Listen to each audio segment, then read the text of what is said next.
Nice one, Ricky Gervais and Stephen Merchant. They've had a great 2004. They got 2 Golden Globe Awards this year. Also, the Christmas Specials DVD has already sold 250,000. And tonight comes this award. Tom Stoppard and Noel Gallagher, Together at Last. What are you working on?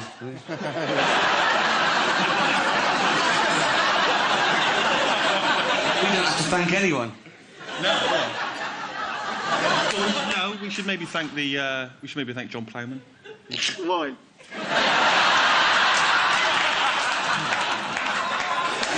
Maybe the BBC. I don't know if that. We're on a proper channel now. Maybe we should thank the producers for all their input. Nice one. I still got it. Talking to the producer, he's had his little... There he is. When Stephen Hawking came up, he had his little nose powder joint, didn't he? Which, to be honest, is the least of his problems.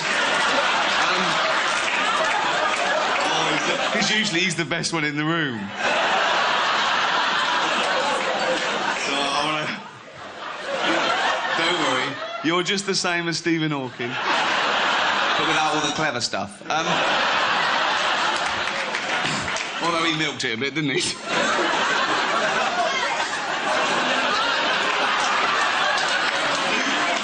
a genius. I'd have had it ready. I'd have had it. What do you expect?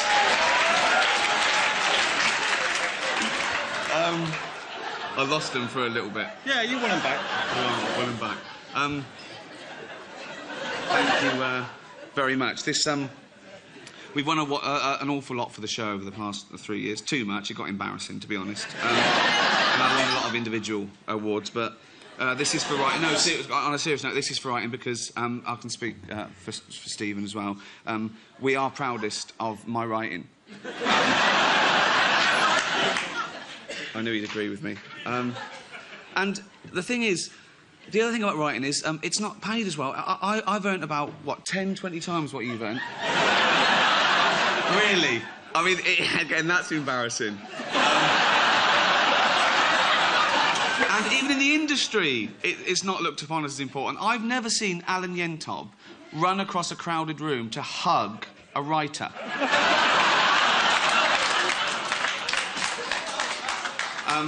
But thank you very, very much. Thank you very, very much indeed. And Merry Christmas. Thank you. Next time on The Moaning of Life. We've had the Iron Age, the Stone Age. This is the about age. I think you have to really get into the zone. People shouldn't be running the distances they're doing. He's balmy. We've got 2 courses. We're homeless. What have you done to your tongue? Have you seen that? That's like alien. If you're worrying about the wrinkles on your I'd say your life's pretty good. All sample. All of it? All of it, please. As much as I can. Yes, I don't know where it's going to go. But only once, you know.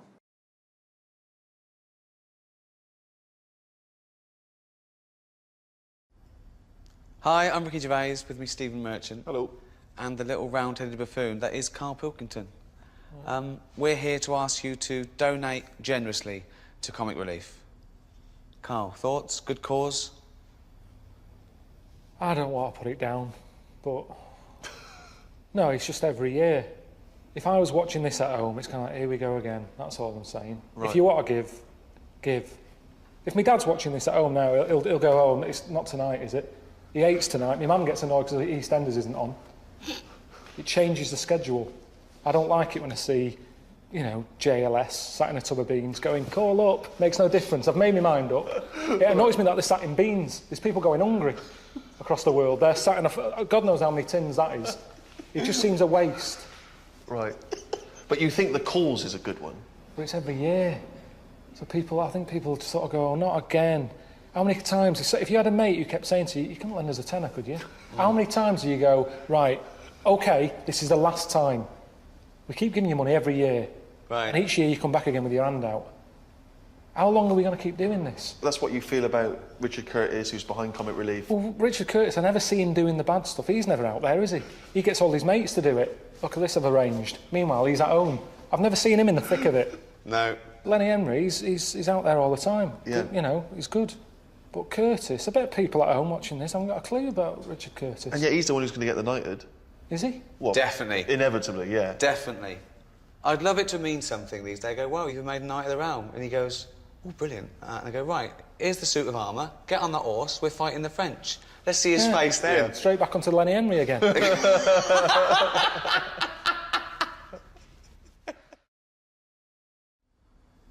I feel that Karl's perhaps been a bit negative about Comic Relief. Can you give us your appeal for people to contribute to Comic Relief?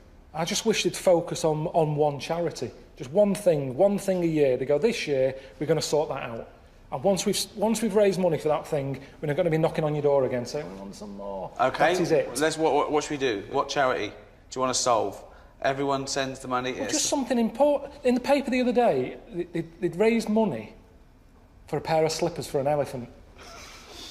Right, Now, I love elephants, yeah. but it annoyed me. This picture there, 500 quid it was for a pair of slippers.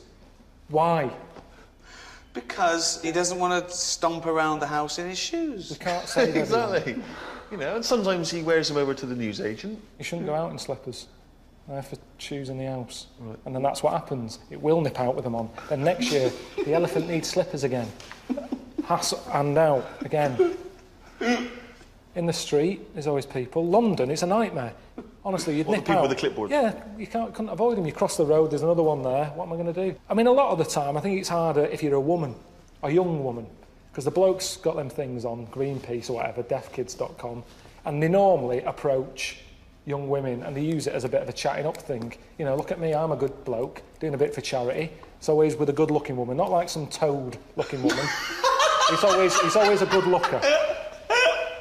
Now, why is that?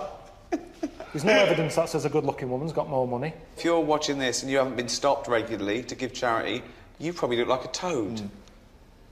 Red Cross, they've got more out of me. They keep calling up now they've got my number. Whenever there's a problem in the world, that phone isn't for me anymore. It's no use for me. It's just like the sort of Mother Teresa line. She's dead, who else can help us? Well, we've got Karl's number, give him a call. He's got a few quid. Honestly, that's how it seems every time. But I've told you, help the aged. You sign up, you give them your bank details. You're going to be looking after Edna. And they give you a little picture of Edna. She's sat there with one of those sort of pennies on. It tells you what it's going towards. Pay you £10. That will go towards keeping Edna warm, right? Get another pack, about a month later, open it up, there's Edna, she's got a tan. So that's what they're doing with the money, not just keeping her warm, popping the gas on, sending her away on holiday. If they sent me a letter saying Edna's going on holiday, I'm not putting money towards that, I'm paying for a gas bill. And that's what puts you off charity. The more you find out, the more you sort of turn against it. So you're saying it could be a con? Well, you do have to be careful with a lot of charities. Yeah, I'm sure this one's legit and money's going to the right places. But you never know.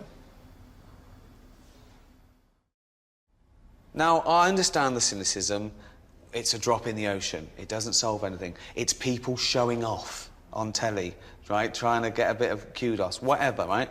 But what is nice is the ordinary people who do give so generously, and they're moved, and they might not have a lot of money themselves. Even people on welfare benefit, they're on the dole, or they haven't worked, they hand over a £5 to someone. Isn't that heartwarming? People on the dole hand over money? Yeah. Well, that's easy. That's not their money to give away, is it? No, it is. You give me some of your money, I'll give it away. That's easy. It's when you've been working all week, got a boss moaning in your ear, quick, we've got to get this done, can I have holiday? No, you can't, we've got a deadline to meet. But I've booked holiday now, my wife wants to go away, we've got a big order on plumbing supplies. What's the order coming in? It's a big order from abroad. What do they want? Extra U-bends. Oh, come on, how many U-bends do we we need? need to get it done. But it's Get Friday. back to work, right? Now, you need a holiday more than anyone. If they're on the dole, they're not stressed out. It's not their money. I can give money away that isn't mine. Karl, what do you make of Comic Relief Night itself? Do you watch? Does it make you laugh? I just feel like it goes on too long. You know, and they keep saying, this is the figure, we're after. Let's beat last year's. Well, no, let's not. Let's not beat last year's. Okay. Because then next year you'll want even more. I said, let's have a bit of a lull. An all-time low this year. Let's try and do that. So next year it's easier to crack. I've always thought that. It's tricky, this, because it does look like I'm having a go. No. All I'm saying is, if you haven't got that much money, the money you have got, you spend wisely. Over in Africa, you've got the all-time high, 50 million. Well, let's go mental. No, let's not go mental. Just give them a few million, see how they get on. Right. Give generously, but not too generously, because tonight we want an all-time low. Thank you.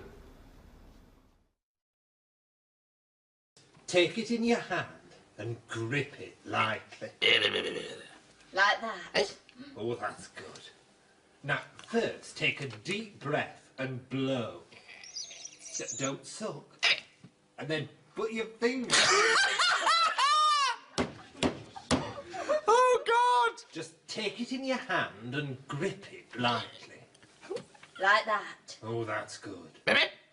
Now, first, you take a deep breath and blow. Don't sulk. And put your finger over the hole. Take a deep breath and blow. Don't sulk. And put your finger over the hole. Fuck me! I'm so sorry. OK, same place. Take a deep breath and blow. Don't sulk. And then put your finger over the hole. To see him come at me with all that I'm a hard bastard stuff, I'd say, put the baseball bat down. Send the minders home. It's just you and me. Skin on skin. Stripped to the waist. He starts with me. I will destroy him. Brilliant. And again, this time I won't laugh. Exactly the same. I won't laugh. I promise. OK? He starts with me. I lied. I've talked to actual SAS people. I mean, they've told me what it stands for. What does it stand for? Super Army Soldiers. OK, on action. And...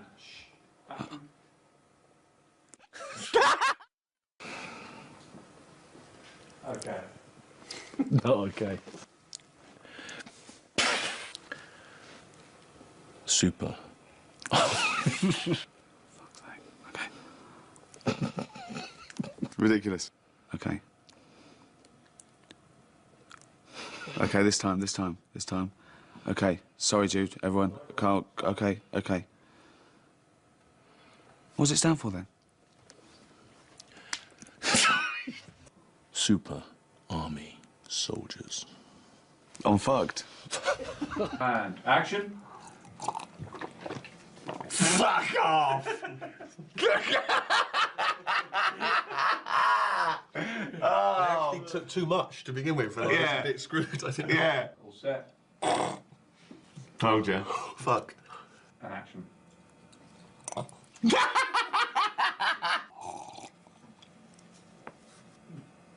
Do you know what I laughed at?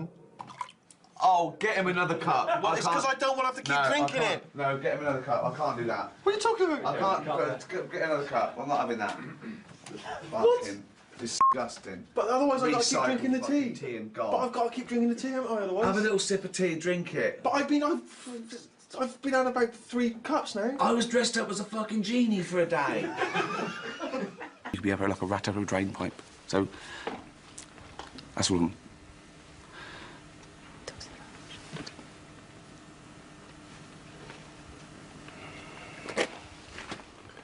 I'm so sorry. I'm so sorry. It was so long. I'm so sorry. I had too much fun. And action. I had butted an horse once. Shooting Jesus Christ. It was a silly hook and then it got back for a bit. Is it the fact that I've got one leg shorter than the other? I hadn't noticed. You hadn't noticed. Sorry. Is it the leg? Is it the fact that I've got one leg shorter than the other? I hadn't noticed. You hadn't noticed? What are you doing, Rick? I'm just trying to not laugh. There's that thing they teach you at school? No. No, Chao, no. That is actually a Cantonese word, which means free spirit. Chandor. Don't do the face. What face? You went that. That's because me genuinely trying to... God, he wasn't even pulling a face. Oh, hello, mate. All right, check this out. You'll love this. Come and have a look. You type in 58,008 into a calculator. Turn it upside down. It is funny. Turn it upside down. Boobs. It's worth making note of. All right, mate. Come and check this out. I typed in 58,008. All right, mate. Check this out. I just typed in 50. Fuck me. Sorry, this is absolutely outrageous, guys. We're two absolute professionals. Okay. All right, mate. Just check this out. I just typed in 58,008, and amazingly. All right, mate. Just check this out. All right, mate. Just check this out. I just typed in. Just check this out. Turn it upside down. Just typed in 58,008. All right, mate. Just check this out. I can hear you go. All right, mate. Check this out. I just typed in 58,008. Turn it upside down. Boobs. Let's just keep going from there. 20 million? 40. Double it. That's right. Plus 6. 46. 3 days. 75 days. Biggest Christmas day ever. Bye, nerd. Oh! I'm a nerd? Just pick it up. I'm a nerd. I've kissed Cameron Diaz, Drew Barrymore. I'm a nerd. I've slapped Jennifer Aniston. I went anyway. Who are you? Nobody, but I... Who? Nobody. Nobody. Nobody. Nobody. Nobody, but...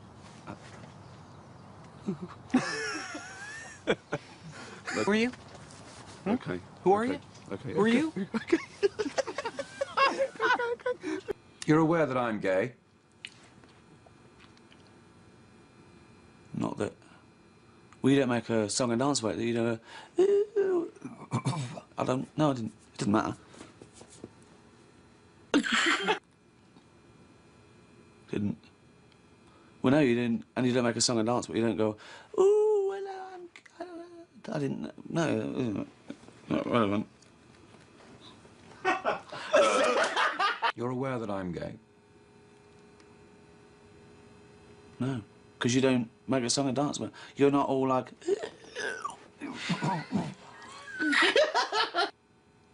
No, you didn't.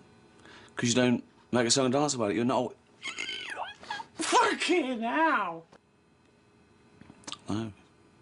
Because you don't make a song and dance about it. You're not all. Ooh, hello, I'm homosexual. No, because we don't make a song and dance about it. You're not all. Come on! Okay. Okay, no, okay. Okay, wait a minute. Okay. Oh. You're aware that I'm gay? You're aware that I'm gay? Because you don't make a song and dance about it. You're not all. Hello, everyone. Wow, look at me. What I'm doing. This time. Okay. Come on. You're aware that I'm gay? Not a problem. You're aware that I'm gay? You're aware that I'm gay? No, because you don't wear it on your... It's not like you're going around, oh, everyone, oh, look, can you guess? No, I don't. I can't marry her. Why? What do you know? Nothing, what do you mean? No, what is it you... No, I've just been doing a lot of thinking, Oh. and I just don't think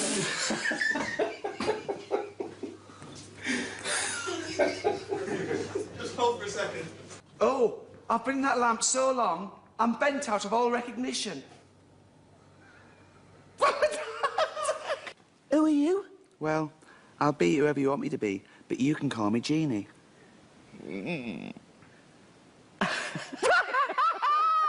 How does somebody as big as you fit into this tiny lamp? Don't worry, I'm used to squeezing myself into tight holes. Can you help us?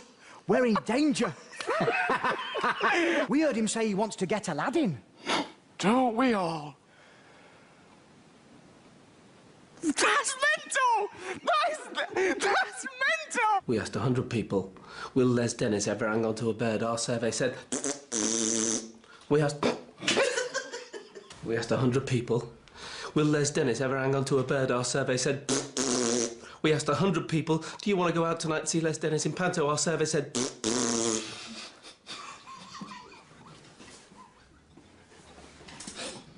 How mad is that? Oh, look at this website about... I mean, would this have been funny? Him going through customs. I have nothing to declare but my genius. Oh, and this vibrating tongue for pleasuring.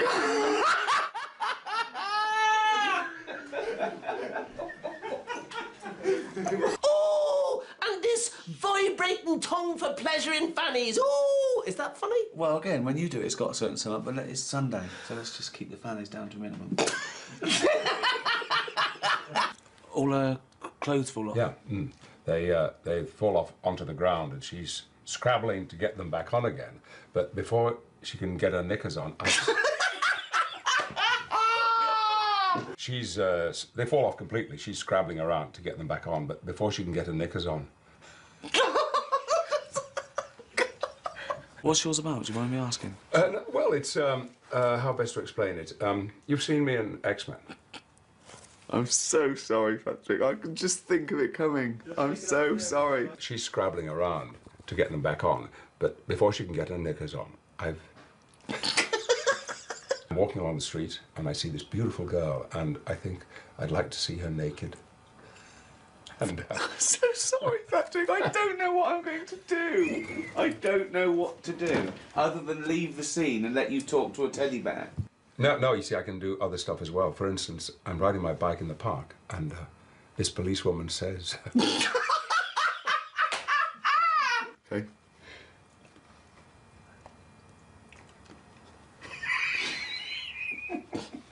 She goes, ah! And she's covering herself up. And she's trying to cover herself up. But I've seen everything anyway, and I get back on my bike, and I ride off on the grass. Okay, so it's you going around sort of seeing tits and stuff. Ask me again. Okay. And I score the winning goal, and they carry me into the dressing room, and there's Rooney and Beckham, and then Posh Spice walks in, and... Her clothes fall off? Instantly. I got away with it! I tried to look over there! Well, what about this? I'm a sort of James Bond figure, and I have to go to Iraq to rescue some hostages. And I get there, and they're all women, and they're naked because their clothes have all rotted away. Sure. Well, what about this? I'm a sort of James Bond figure, and I have to go to Iraq to rescue these hostages.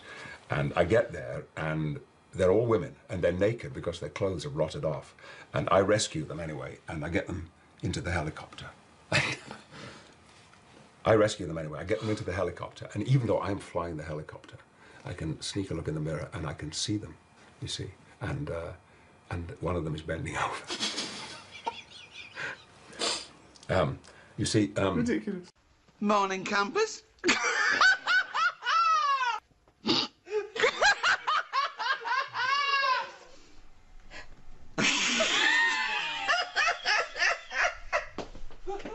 I don't get it.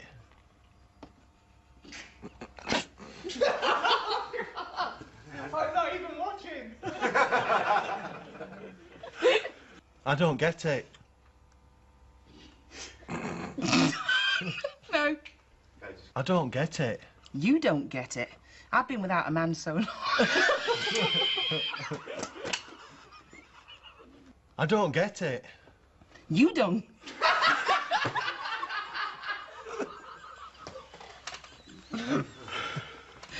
You don't get it. I've been without a man so... long, I think I'd say yes if Ray asked. I'm not coming into that.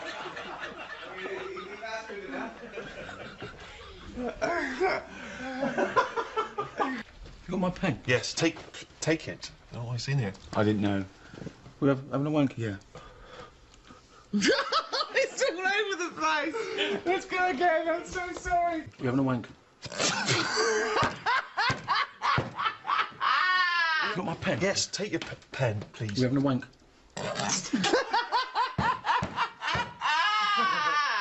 You got my pen? Yes, take it. All right. We're having a wank? Right. Hello. Were you masturbating? Ask me again.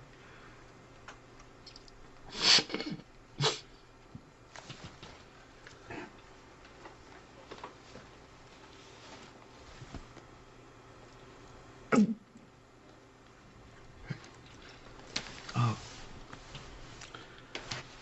Were you masturbating? Were you masturbating before I came in then? Were you masturbating? God almighty.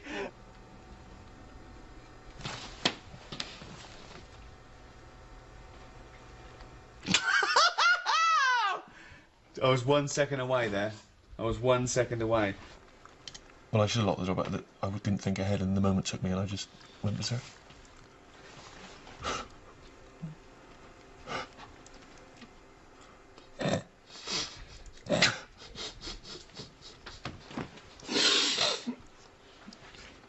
This is what I'm talking about. We haven't talked about this. No, I didn't think I had to. No. But can you look me in the eye? Almost certainly not.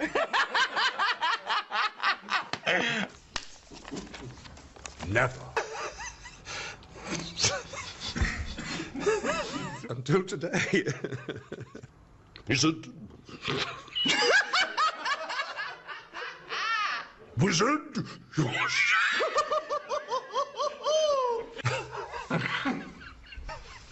Okay. You cannot have this.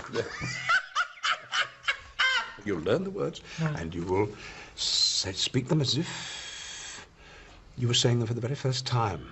Yeah. And you were young. Bollocks. Sometimes. Don't know who's talking.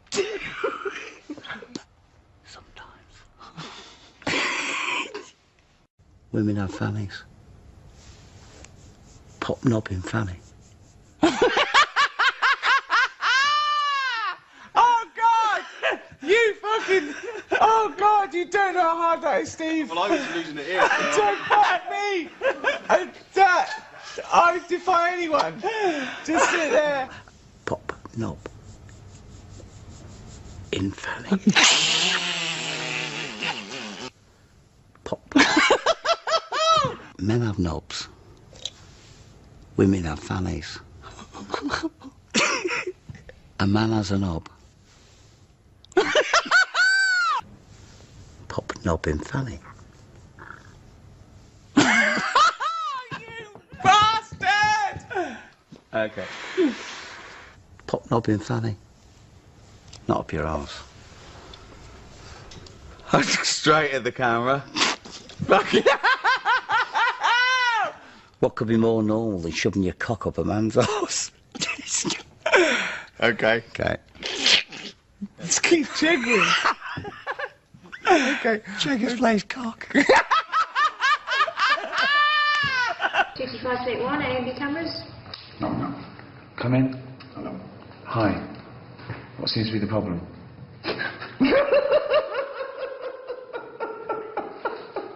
Oh, I did so well. Mum.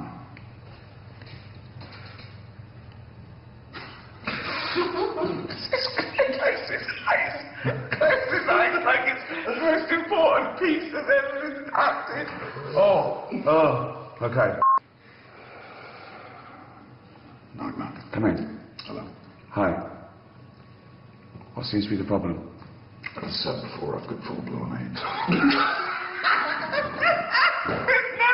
We're never going to get that! Let's do this! Oh! Under strengths, you've put accounts. Yeah. That's your job, though, isn't it? That's sort of what you do. Mm-hmm. Let's go again. Under weaknesses, you've put eczema. Yeah, on my feet. Under weaknesses, you've put eczema. I'm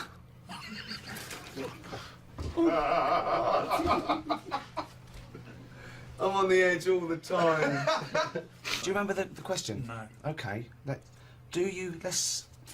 We're going to leave that there.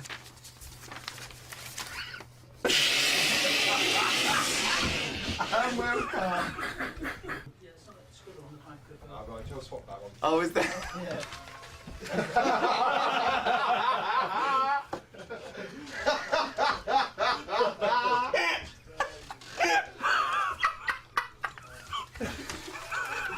Oh, is there?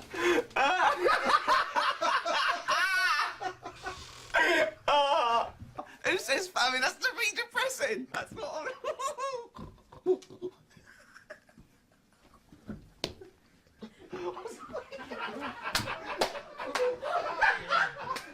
Probably wondering why I'm so generous with my encouragement. Just that trust people and they will be true to you. Treat them greatly and they will show themselves to be great. So, happier now? No looking back? Yeah, well, I'm still eventually. Take 5. And action. Tim? Take 6. Take Absolutely 7. fine. Take 8. Take 9. Take 10. Action. Oh, David. Hey. Take 11. Trust, encouragement, reward. I'm gonna... Take 12 after false start. Take 13. Take 14.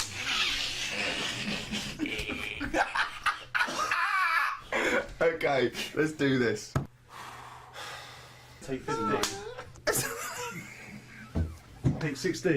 There's no way that can't be funny to me, though. The Canterbury Tales of Chaucer and... it can't not be funny. It's... Oh, God! Probably wondering why I am so... Oh, I was closer! 48, take I 17. literally don't know what to do. You're probably wondering why I am so... encouraging. We're getting there. We're getting there. Take 18. Trust people, and they will be true to you. Treat them... much further. Getting a little bit further every time. Take 148, take 19. Take 20. Okay. Take 21. Take 22. 23. Yeah. 24. 25. Take 25. Oh, fucking hell. Come on, Martin. Here we go.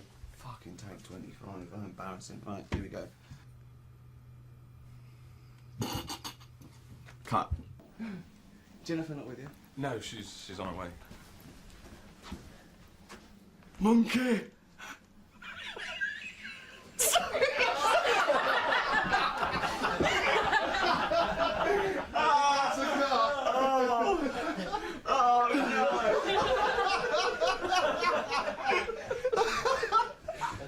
Patrick, if you can't roll with that kind of punch, you know... What? Oh, God. He looked at it so intently for a few seconds. He really had a go. Okay. Did have a go. So, now he knows what's going to happen. Should we get him into a better position, though, so we can see his face as well, Steve? But, you know, we're in our 30s. And I'm only just 30. What, are you 39? Both in our 30s, yeah. Both in our 30s. Yeah. As I said, you know, and I'm saying that, you know, keep your head down, and who knows, in a few years' time... That is ridiculous. And who's to say that you keep your head down, in a few years' time, you won't be... God! You must know what you're doing. Yeah. You must know. Yeah. But that's never happened before. Okay, just once. That's enough. Okay. Okay. Can I ask? Right. And I never will ask you this again. Right. What are you going to do this time? Okay. That. Just that. That. Yeah. And who's to say, in a few years' time, if you keep your head down, you won't be in the hot... Keep your head down, yeah? In a few years, you could be in the hot seat. Keep your head down, and in a few years' time, you're in the hot seat, like me. And who knows? Keep your head down, you could be in the hot seat like me.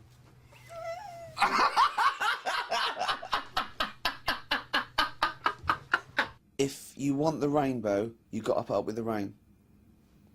And do you know which philosopher said that? Dolly Parton. And people say she's just a big pair of tits. Oh, God.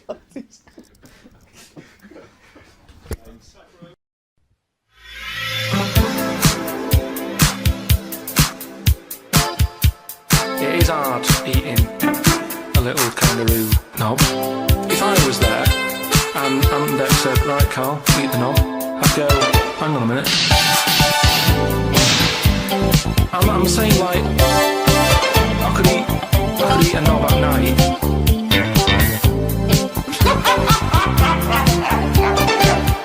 I could eat a knob at night. It's that time again, it's what everyone's waiting for. Can you do the jingle? I'm saying like, I'll pop back at about 6:30 this evening. I'll be ready. Sure. Can you do the jingle?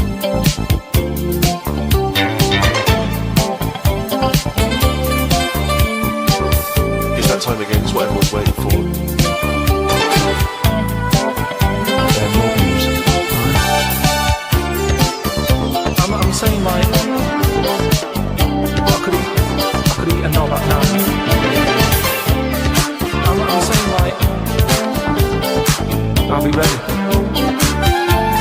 Sure. Can you do the jingle? I'm saying like, I could eat a knob at night. I'm not on this, am I? Yeah. What am I doing here? Well, just say the word. Hello? No.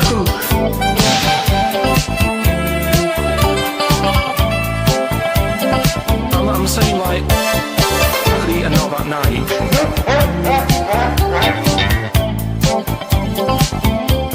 Sure. It's that time again, it's what everyone's waiting for.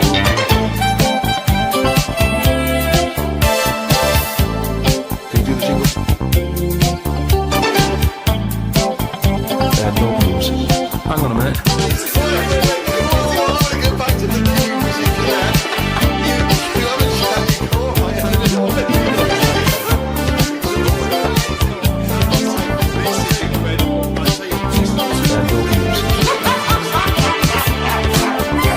I'm saying like, I could eat a knob at night. I'm saying like, I'll be ready. Sure.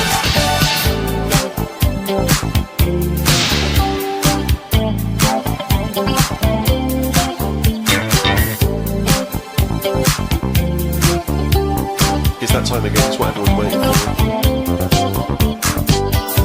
I'm saying like, I could eat a knob at night. Can you do the jingle? I'll pop back about 6:30 this evening. I'll be ready. I'm saying like, I could eat a knob at night.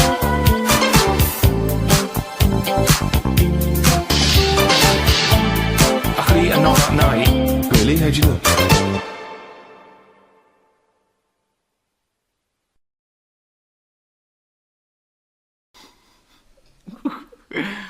Hello, Ricky Gervais, with me, Warwick Davis. Yeah, can I just say, this has nothing to do with me, the fact that I'm dressed like this. It's because what he wanted. I like dressing him up. It's, let me explain. We've just been working together on Life's Too Short, and I can't get enough of this guy. I've sort of combined my two favourite things in fiction, really. I love Robin from the Muppets and the dwarf Warwick Davis. So. I see what you've done now. so I just like, I wanted to combine the two, didn't I? You fused us, basically. I got my own little frog. Oh, God. I'm just glad you didn't bring the puppeteer along. So I invited Warwick round to my house, right? And he thought we were going to have a drink or something, or dinner, didn't you? Yeah, I thought it was dinner. I haven't eaten. And he's like a little frog that's coming from the garden. Oh, he's heavier than you think as well, isn't he? Yeah. Yeah.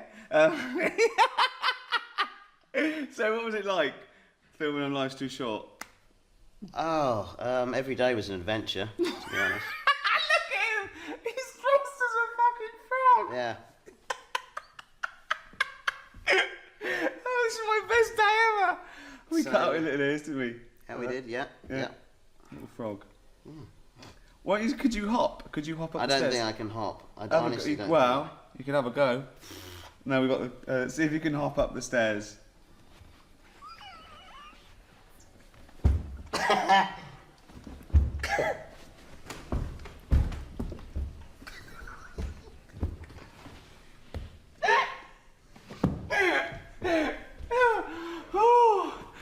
Oh, Life's Too Short, coming soon.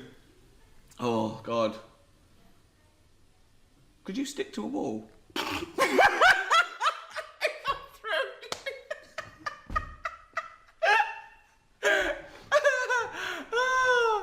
Oh, God.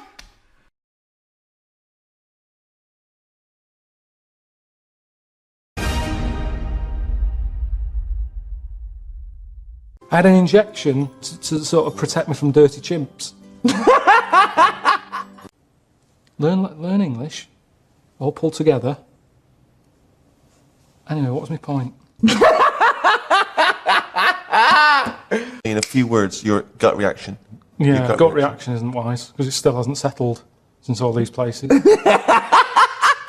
I don't think that's going to have a clue. Right. A little bit of a blob with a head on it.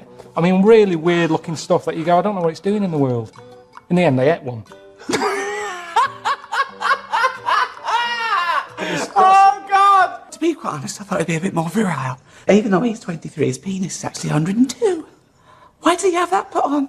Why did he have it put on? Is this any use? I don't know what this is.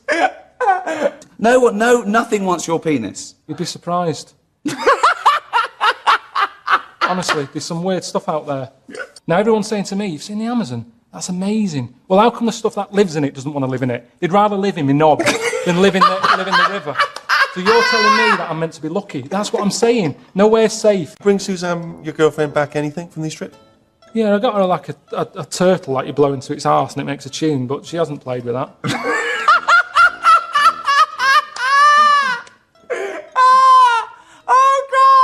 They make everything weird. That's what I'm worried about. Expand on this. I don't understand what you mean. Everything. Chicken.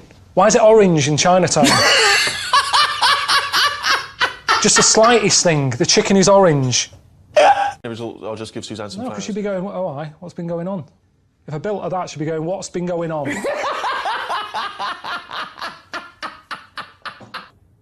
Are they the oldest thing on the world? I told you, he needs an absolute. They've got that there every day when they leave the house. They see it. Yeah. Oh, it's there again. Sick of seeing it. It's like a pylon to them, that. You get sick of it. Oh, hello, Dad. I've been there for a bit. Oh, what are you talking out for, Carl? How's Suzanne?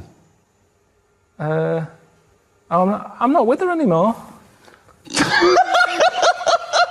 What is? Don't look. If you're going like that, that's more of a worry. If you're not happy looking a knob in the face, there's something wrong.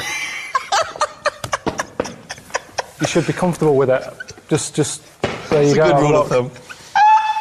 I learned that babies in China, a lot of them have square heads. Right, go on. We're going to kill this kid if you don't give us the 5 million. How can We're you call getting him a sick kid? of him. Why? What's he doing? He's just shouting Congress tart. Give him the money. Give us the money. Okay. I wouldn't have got him to call you, actually. There's no way. There's no way. So to be a Hell's Angel, you've got to shit in your pants. Your mum giving you... So shit in your pants and keep them on for a week. So, yeah, my dad said me Auntie Nora could have joined then. But, So, oh, fuck me. You are the strangest man on the planet. you haven't been to China. Thank you. Good night. See you later. Oh. Done.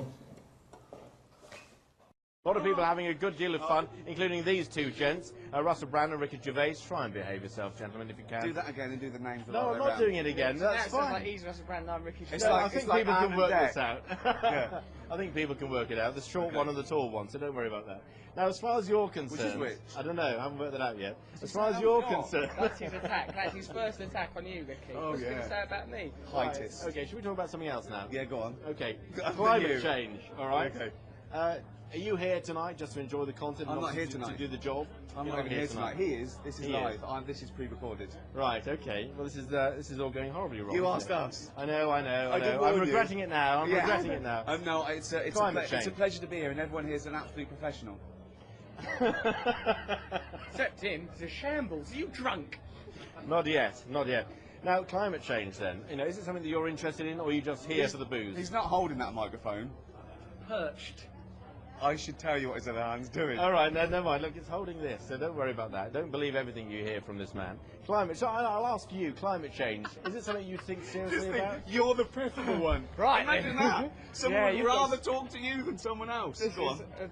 quite a mark on your character that he's turned to me. Yeah, I do, of course I care about climate change. Now, as individuals, we can do an awful lot. You, for example, you're going to have to change the way you're living your lifestyle. Don't look all cynical. And how do you know how I live my lifestyle? No, I look the it's idiot. important. It's He don't like care I go about around nothing. killing turtles for a laugh. He does do that.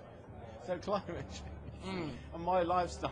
Your lifestyle, particularly the way you turned up here on a jet bike, making women pregnant on his team just for a jolly. That was a vicious rumour. You're like a modern-day Jack the Ripper, you are. Right, thank you. Oh, that's... Oh dear, bring back Keane. Right, okay, but seriously, guys. Okay, no, all seriously, Do you don't- really don't- think? Do you really think that this sort of concert makes any difference whatsoever? There's a message out there: climate change. You guys are here having a good time. Everyone else is in the audience. Do you think it's It significant? does make a difference because a lot of the acts were flown in by private jet. So that's added to the emissions no end. Right, okay, so it's a bad thing then. I just want people to let No, it Nelson was a Mandela joke. go. Yeah, as soon get as him get him out. And Maggie. Let Mandela go. And Charlie from Big Brother. Charlie's got to be freed sooner or later, one of these days. Well, yeah, I think if all of us as individuals do the occasional thing, like me now, I can make you happy. Just a little shrug there. You see, it's made a little difference to the world. By doing small things, we can Yeah. make a difference. We don't have to do a Small big things thing. like him. We don't have to... Yeah, no, I think that's right. I think that's right. I don't clean my teeth now and let the tap run. I don't do that. No, exactly. I don't clean my teeth. I recycle. But I don't. Do you find it hard walking through busy built-up areas now? We have to have a car with blacked-out windows, don't we? And that adds to it. I used to walk Right, well, you everywhere. have to walk everywhere. Go on rollerblades or something. Yeah, now they shout, "Do the dance." To you, which is weird. And I can't do the dance, you know. Of course you can. Go on. I'm not really no. well. If it comes to that point, I think it's been a grim afternoon here at Wembley if I find myself doing that dance. Crikey. I think I've actually had enough of all this now. I can't get any sense out of these two at all. Good, Well, listen, sorry. thank you for joining us here on Sky News. You've been an absolute pleasure to talk to. Now say the truth. Turn the light off. Back to you in the studio. If you get, I mean, I think I read that like a big chunk of ice fell off one of the ice, what do you call them? Caps. Ice caps. Something like that. I think they said it's the size of the Empire State Building or something. Right. It snapped off and went into the water, and it's melted. And they said, oh, it's bad news, you know, that something that size is melting. But the way I look at it, if something that size falls into the water, it's like a big ice cube, and it's gonna freeze it up again. You with me? Not really, Carl. Go on. Right, you get a giant ice cube, the size of the Empire State Building, stick it in the water, it's gonna make, it's gonna stick back on again, isn't it? Well, Maybe it's no, gonna stick back only on if it again. freezes up again. Yeah, well, it will Well, freeze up. The well, it water's going won't, to get but- cold again because you've just put a giant ice cube in the water. So when you put an ice cube in a drink, the drink doesn't freeze, does it? No, the because ice it's not. melts. If you put one the size of an Empire State Building in your glass of Jack Daniels, it's going to make it freezing. It's not going in a glass of Jack Daniels, it's going in the ocean. I know, but you see, I'm using my fables. Imagine a world. Use your brain instead! This is a bit of a bigger issue. We're always making more and more stuff, right, in the world. You know, big buildings, big planes, big boats and that.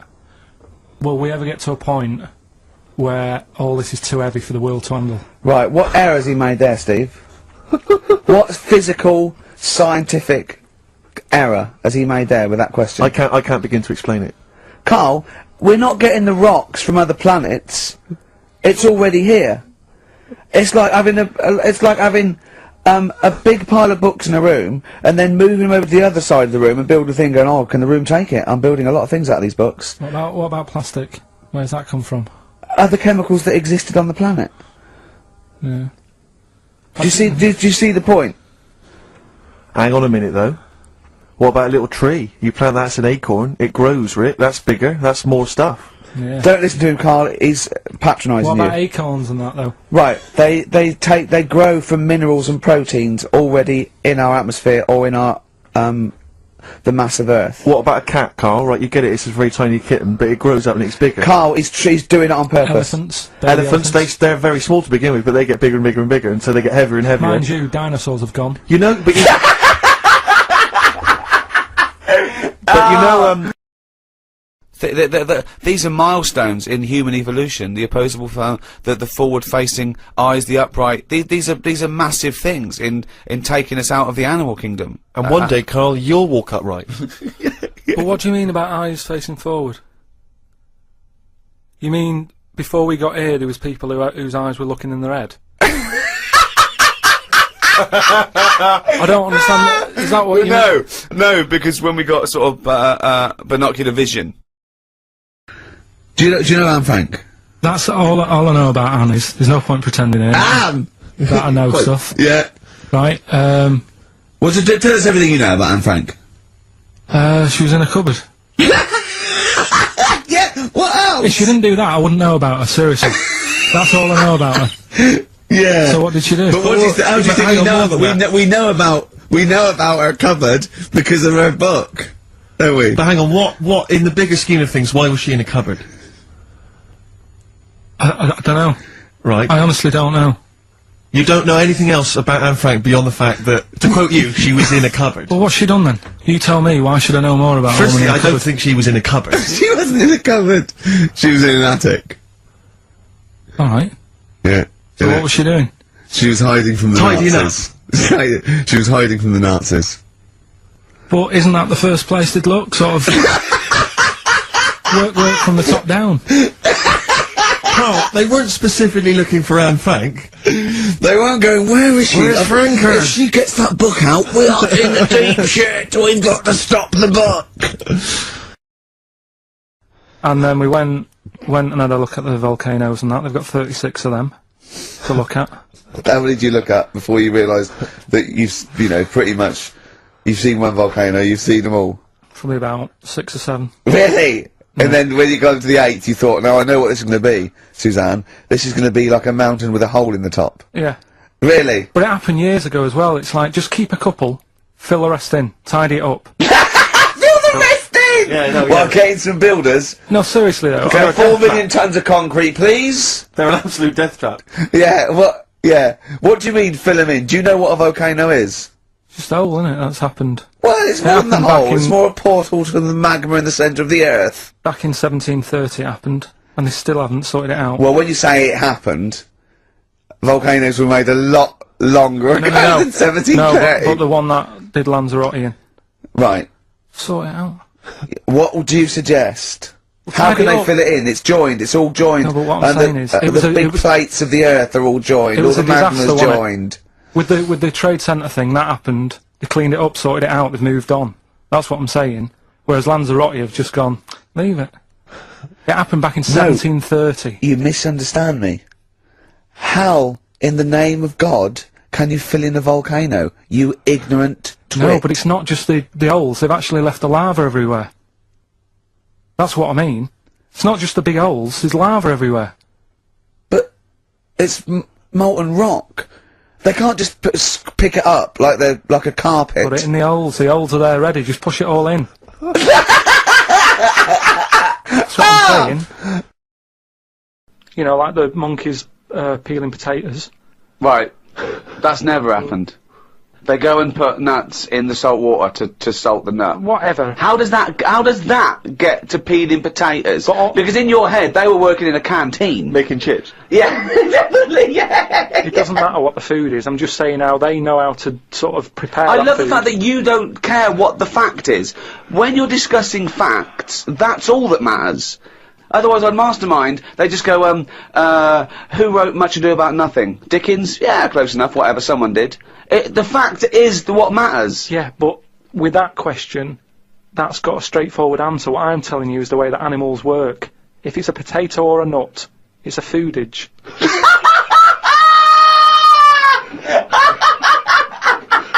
And once again, I return you to my question as before. What's your point? What point were you making? It's either a chimpanzee with a typewriter with an infinite amount of time. He would eventually, by definition, mathematically, type everything ever possible. Okay, or it's an infinite amount of chimps with typewriters, and one of them will type it first time. But already, that's sort of that's not right. You either need to have. What do you mean? What you mean? Employment laws. What do you mean? It's not right. Let's hear him out, please. Okay. If it's one monkey, yeah, with a typewriter that's got loads of ink in it and that, right? At least it knows what it's done in the past. It's not. Keep going. Cry. If you've got a load of monkeys, it's like if you have too many. What's that saying about too many chefs? Too many chimps spoil the soup. Right. Well, it's the same thing. It's like, well, I didn't tell you to put salt in it. I was going to put salt in it, and it messes it up. Whereas if it's just one, they know what's gone on. So what I'm saying is, just leave him go. I can't be bothered. I want to hear. I want to hear the rest. This blows my mind. He doesn't know what this does to me. It's a mathematical problem. I want to hear the rest. well, it's just I just don't think it will happen. What do you mean you don't think it'll happen? Infinity works it out for you by definition. But not Shakespeare. Oh! Shut up! You idiot! Rick, do you know what he said to me? I said to him, I explained it to him, I said, you've got an infinite number of monkeys, infinite number of typewriters, they will type the complete works of Shakespeare. He said, have they read Shakespeare? You're an idiot! Play a record, no, I'm not having this conversation. When are the exams? June? Something like that, yeah. We're trying to register next week, and I reckon you can get an A or B. I'm busy. In history. No, don't worry about it, it's just easy. You get your Brody's notes. If Heat magazine, they love you, Carl. They could probably sort something out. They could probably pay for a tutor. They've got a lot of money, they sell a lot of magazines. I mean, it is always, almost always, and you found that out, I discovered this, it's always the Tudors and Stuarts. There's no fear for them not coming up. Now, what do you already know about them? You must already know stuff about Henry VIII and Elizabeth. No, because it's too long ago to even get interested in. Do you know what I mean? You can't. Is that why you relate didn't? To it. Okay. The Anderson thing, it was like, God, you know, I bet my mum and dad were in an Anderson shelter. You know, this is interesting. What, when they... Oh, my granddad would have, like, had something to do with this. But the Tudors, it's like, I don't know even if they had a family back then. Play a record! Is that the answer? Yeah, just cavemen in front of dinosaurs and that, they sort of went, oh. And then... Well, it wasn't cavemen in front of dinosaurs, was it? Because cavemen weren't alive when dinosaurs were alive. There was a couple knocking about. Right, okay, fair enough. There was a crossover point, surely. Not dinosaurs like you're 15 million. Was the probably the Ice Age. There were still big reptiles. I think it's fairly common knowledge that the dinosaurs did not exist. Well, who gave the dinosaurs a name? Well, no. Well, no. Who gave the dinosaurs their names? Hang on. Here's something I've learnt. Remember? Go on. Back to like show 4 or whatever. Go on. What is it? 4. The flea can jump over the London Eye. No, it can jump the equivalent of if it was a 6-foot man. It can jump about 6 inches high. A flea cannot jump over the London Eye. Yes, it can. Yeah, it can. And tell your kids that. Remember? Oh, a flea can jump over the London Eye. And an ant can lift 3 Volvos.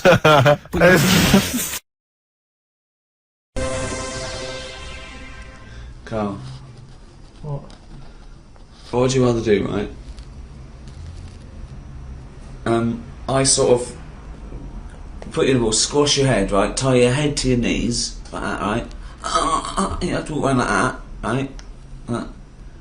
Until you're formed, totally formed. So that's like the rest of your life. Just keep that for a year in a cage, and your head's like these, right? You have to walk like that, going, right?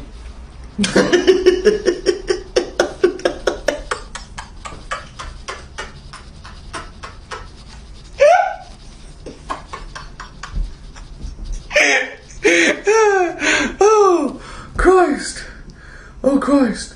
Or I do facial surgery on you, right? And you've got no face at all. I sew up your mouth and nose, right, and lines like that, right? And you're just fed with a tube in your stomach and a breathing equipment.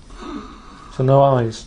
Yeah, no eyes, no nose, no mouth, no nothing. You'll take your ears off, right? So you're deaf, dumb, blind. You're breathing through a little thing there. You're being fed straight into your stomach. And what's the problem with the head on the knees? Well, you're in pain. You can't use to walk like a crab everywhere. But I can still hear and see? Yeah. I'll have that one. Yeah. What would you do? What's the first thing you do when you get out of the cage? How long have I been in the cage for? A year. Just crying yourself to sleep every night. I'd call Suzanne, just warn her. What would you say? I'd just say, look, I'm coming home. Long story. Can you come and open the door?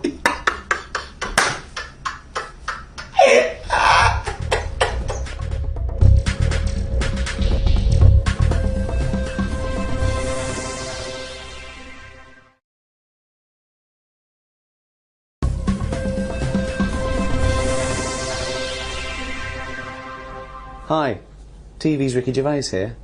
I just wanted to tell you a little bit about my new book that's coming out this autumn. It's called Ricky Gervais Presents The World of Karl Pilkington. With me, Karl Pilkington. Right. Yeah, it's just a book, some of the ideas and some of the chats and some of the stuff we came up with in the podcast. The world record-breaking podcast, The Ricky Gervais Show. So, what are you doing there? Just doing some drawings for it, just to go with the stories and that we talk about, some of the ideas and stuff. What's that? This one. Mm. Well, it's Auntie Nora, isn't it? When she farted for 5 minutes. That's like when she had the wind there, just coming out there. She, like, had wind for 5 minutes. Oh, good. So just sort of pictures and that. So we could put this into the Booker Prize, could we? Yeah. Thumbs and that. Yeah. I'm still pretty sure that we would have got on all right without the thumb. Yeah. But if we couldn't, how about a thumb with one big finger? That works, doesn't it?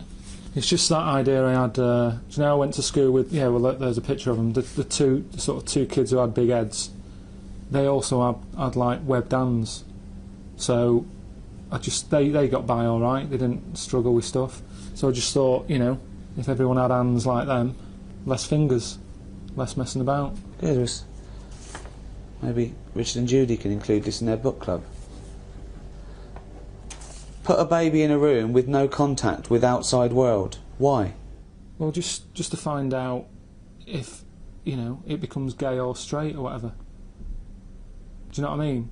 Yeah. Is it the outside world that's making them gay or straight? Is it, you know what I mean? And how long would you leave a baby in a room? I don't know. How long does it take to go gay? I don't know, like 20 years or something. Oh, right, good.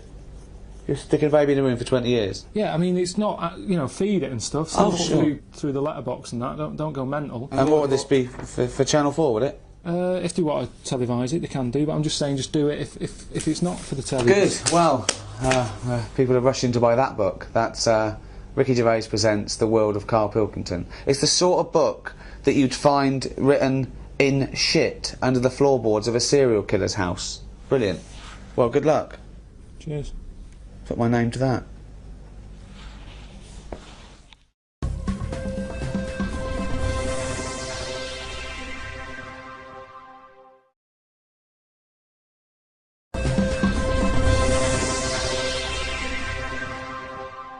Oh, chimpanzee, that monkey news, you It was this bloke who was a builder. Oh, yeah. Right? And you know what builders are like? They sort of move about, don't they, from sort of building to building, just building. Well, yeah, well, once they've built it, the building's done and they move on to build some more. Building to building, just building, yeah. So he goes to his next job and that, right? Who does, the builder? The builder. Yep. He goes to, like, the boss, new building. the boss of this building, who's building it. Right. Okay. Yeah. And he says what unto him? Do you need anything building? Okay. Right? Yeah. So anyway, so he says, yeah, there's plenty of work and that going about. Yep. He says, we're working on this one here. He said, get going on it, like, there's your bricks and your cement and stuff, get on with it. Yeah. Any plans? Just build. Just start building. Yeah. Go up. They're getting on with it and stuff, it's all going well. Yep.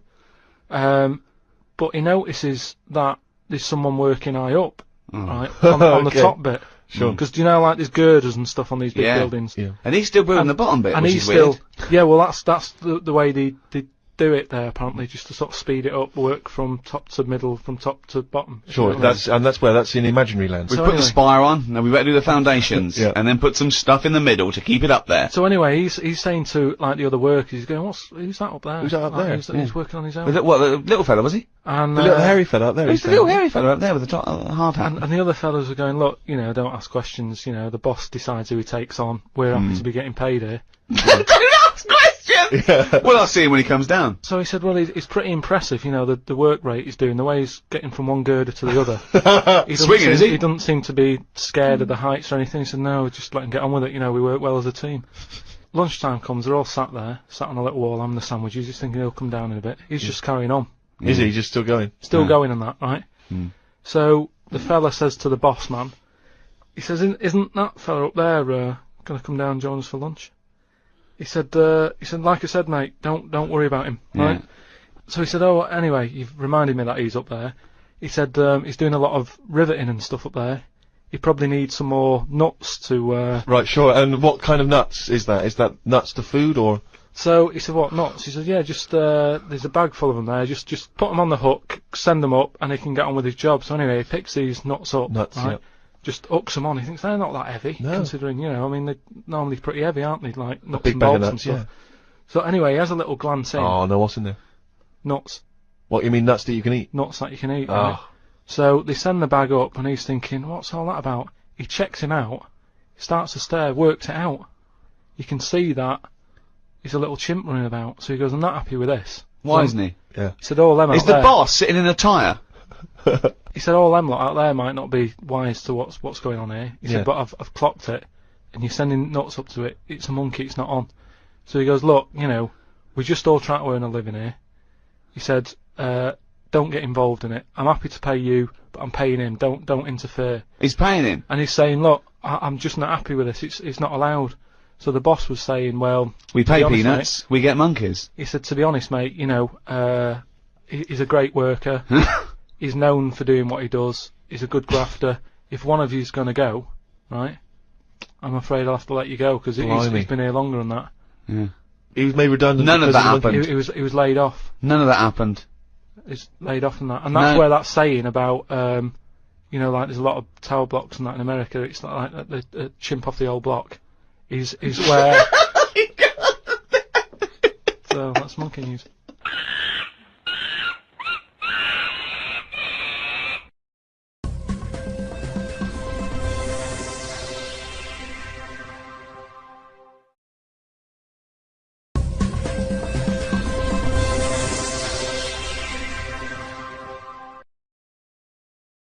Come in. Right. Ah, Mr. Pilkington, and how are we today? Yeah, I'm alright, Doctor. Yeah, I've just come for my checkup. Okay then, pop your pants off. What? Just pop your pants off. Well, and, I've got to take my pants off. well, because I have to pop my finger up your What with me what? to check your prostate gland. Don't worry about it. Well, I am worried about it because prostate cancer kills 10,000 men every year in Britain. You can check that out if I get any symptoms. Well, there aren't always symptoms, and symptoms do vary from man to man, so the best way to check it out is Well, I just pop my finger up there I'm really and have a happy with this, feel. just- Don't worry about it. Wait, is that it? Yeah. It's not that bad. I don't know why he was worried. You probably saved his life there. Does he have to be here? He's just a mate, don't worry about him, he's just watching me at work. Prostate cancer is the most common cancer diagnosed in men. The chances are you know someone who's affected by it. To help make a difference, please donate now. Well, congratulations, Ricky. Much deserved, I'm sure. Thank you very much. Ricky, I just wonder if I could ask, you're the most famous comedian in the world, and yet despite your incredibly successful career, you're still able to give enormous amounts of time to charity. Shut up, embarrassing me. Well, that's what you've written. Well, just ask the question. No, I just wondered how you find so much time in your hectic schedule to help charity. You've got to find time. 30,000 men are diagnosed with prostate cancer every year, 10,000 of which die of the disease, and a man dies every hour from prostate cancer. So, you know, that's why I give so much of my time and raise so much money for cancer. I mean, I don't know if we've got any stats how much I sort of raised last year for cancer. Just says fucking millions? Yeah, and they're welcome to it, you know. But I will say this, if I ever get cancer, I'm going to go into the nearest hospital and go, right, I paid for that machine, get that little bald fucker off it. Talking of little bald fuckers, Karl Pilkington. All right. Thoughts? Just one. It's 2006.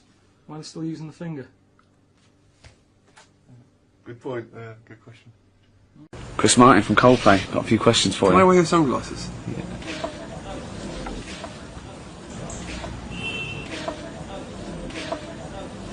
Okay, now, you like to buy clothes made in third world sweatshops because they're cheaper.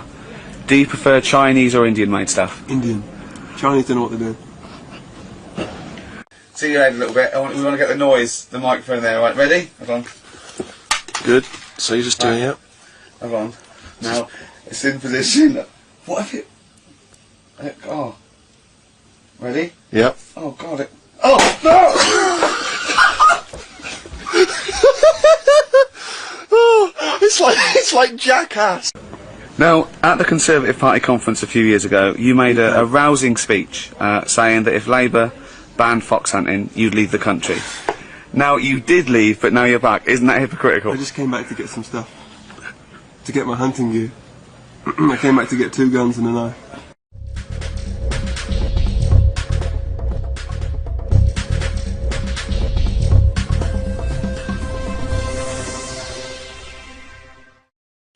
No. What's the other question? No, you famously said you don't trust black people. Isn't that racist? I think racism is a state of mind.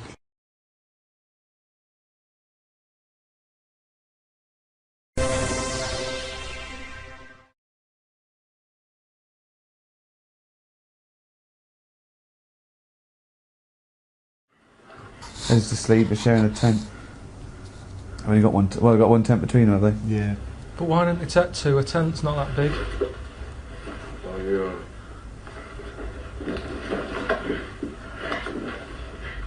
So are they fighting now, or what?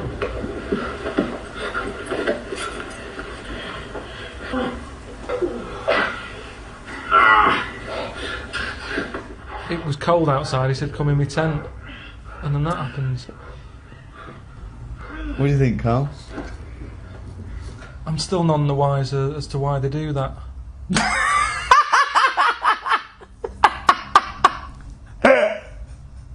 Are they both gay? I think if you have sex with another bloke, you're generally considered gay. If you're willing to pop your John Thomas up, John or Thomas, yeah, I think you could be considered... As a rule of thumb.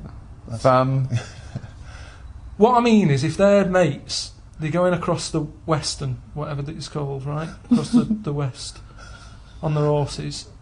They say, come in here, it's cold, don't be sleeping out there by that rock. Get in a tent. They get in a tent, there's still no mention of gayness. Then, one of them does that. I know. Well, I don't know. It must have been planned, is what I'm saying. No. How do you know what your job is?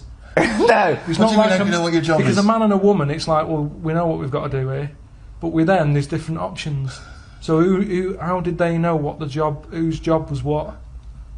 Are you saying, how did they know who was on top, so to speak? Yeah, because it all happened pretty quick. I think you fight for it. I think it's first dibs, isn't it? Like bunks. Like bunk beds, isn't it? I don't know the rules. I don't know what the rules are. I don't know what the rules are. But then what happens then, Steve, after that night? Because of the difficulties and constraints of the time in which they live, they have to live a lie. So they both get married to wives, but they maintain their love affair across the years and the decades. Yeah, but don't the wives get suspicious when they keep saying we're going camping again this weekend? Well, you're very right, they do.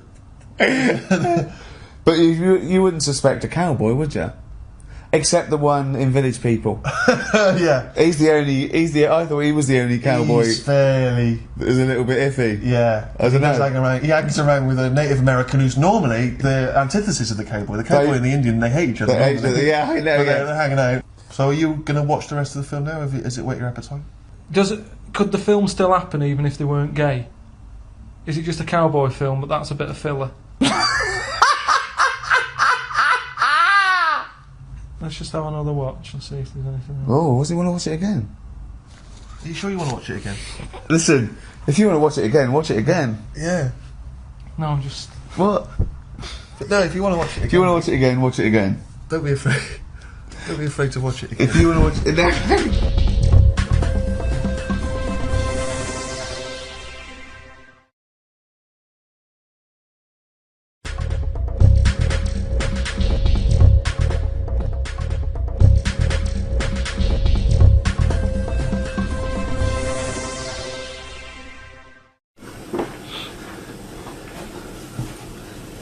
Look what you did. Still doing stuff for the book. So just... The World According to Karl Pilkington. Yeah. You can buy that now. Pre-order it on Amazon, can't you? Yeah. Or wait till September 18th. Pre-order it now. Right. What's that? That's me. Just I'm stuck in a spider. You said, about what would you do and all that if you were stuck in the body of a spider. Right. So I said I'd just have a sleep. So there I am, just on the kit. Little Okay. sleeping bag.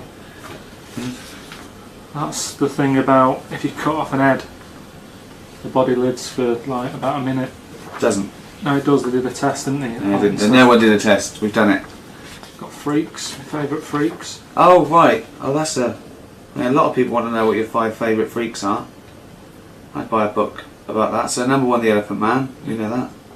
There he is, with his buns. Number 2, Pillow Man. Yeah. 3, Siamese Twins. Annie. Mm.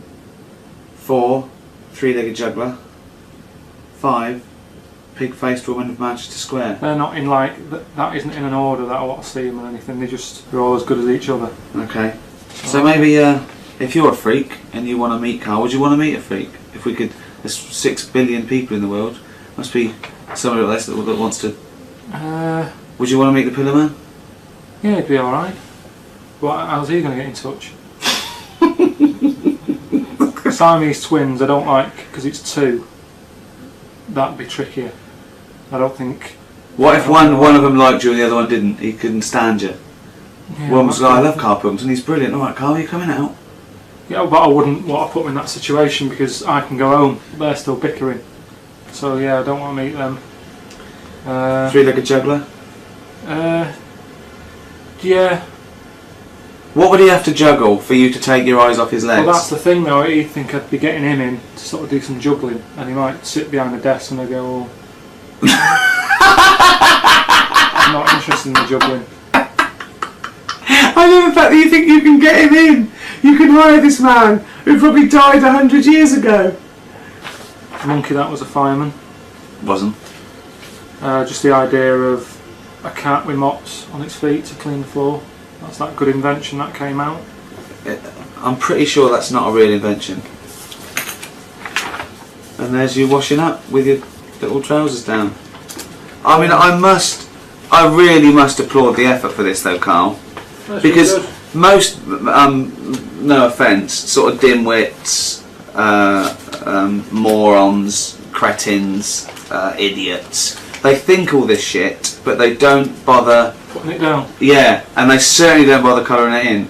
So well done. I think it's a brilliant book for anyone who's got, really nothing else to do, or feel that they're sort of giving to a worthy cause. And that's available now on Amazon.com or Amazon.co.uk. And it's, what is it, like 200 pages, and it's got all these illustrations and great stories, and a foreword by me, in which I'm basically going on about Karl being an idiot, which is the only truthful thing in the book. I'm pretty sure of that. Good. So well done.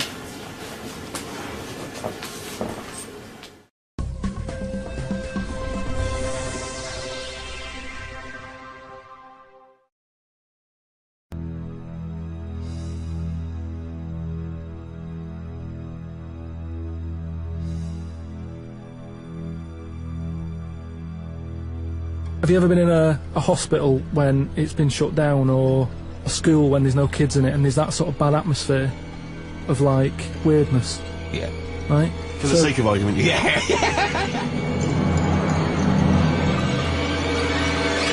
We're wandering about, and I say, oh yeah, what's in this room, right?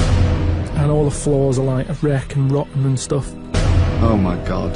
There's a little sign there, right? And I go up to it, and it says, flies this way.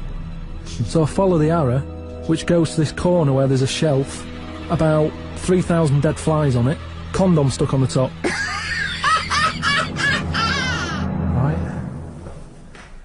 Right, you might remember in the first podcast, I was telling you about this scary house that my mate lives in, where he's like a security man. You're not like a security man, are you? What are you? Well, I just look after it. You just look after it and that. He just looks after it. So this is it, because I thought I'd show you around it, because just in case you thought I've made it up and that, about the bit about the flies and all that, where there's flies on a shelf and stuff. So this is the sort of state. I was telling you how it's a mess. This is it. Ceiling's caving in over there. It's just there.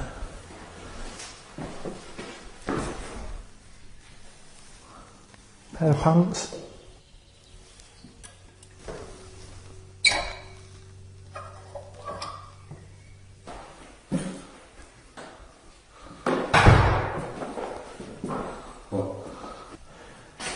Right then, we've found the room that I was talking about on the podcast, with the dead flies and that on it. This is the sign that I was telling you about. Got a fly on it, right? Little arrow. There's flies here, look. Little ladybird there. Oh, flies attacking the ladybird and that. Right? So you've got that. You follow it along. Right? You think, well, there's nothing there. And you've got, you can get the camera up there, right? Look at that lot. Dead flies.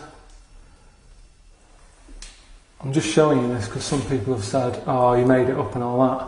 But there's no way, just for the sake of the podcast, I'd go around collecting that many dead flies. There's a condom as well that I was talking about. Weird, isn't it?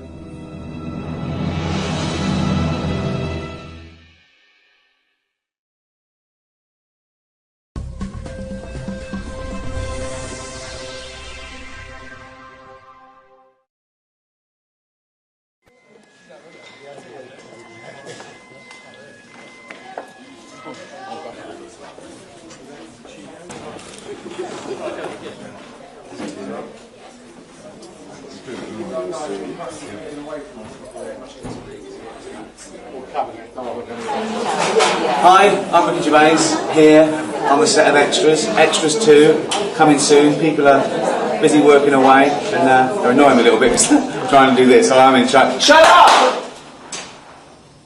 That's power. Okay, back to work. 14th September, the new series starts. We're here filming a scene for the final episode, actually. I'll show you around, shall I? Okay.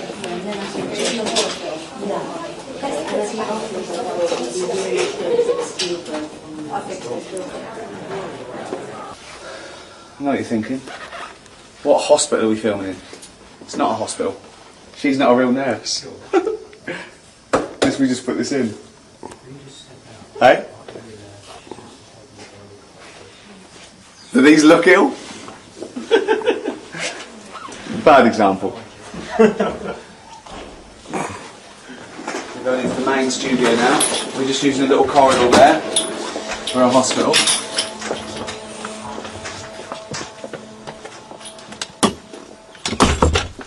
Ooh. Ooh. We're in the wrong studio. Yeah, I think we are.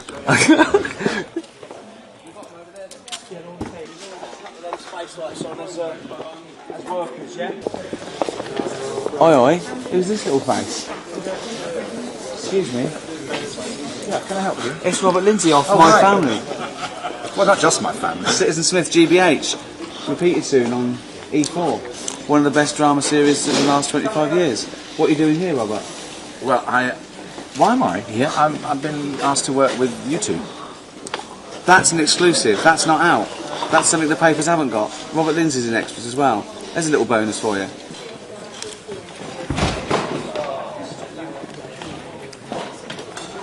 So there's a little teaser of Extras 2 coming soon. September the 14th, BBC 2, 10 o'clock. But check out the website. I'll do one of these every few days. Oh, sorry. I've gone toilet. Oh, I've gone toilet. Can you empty it? Can you empty it?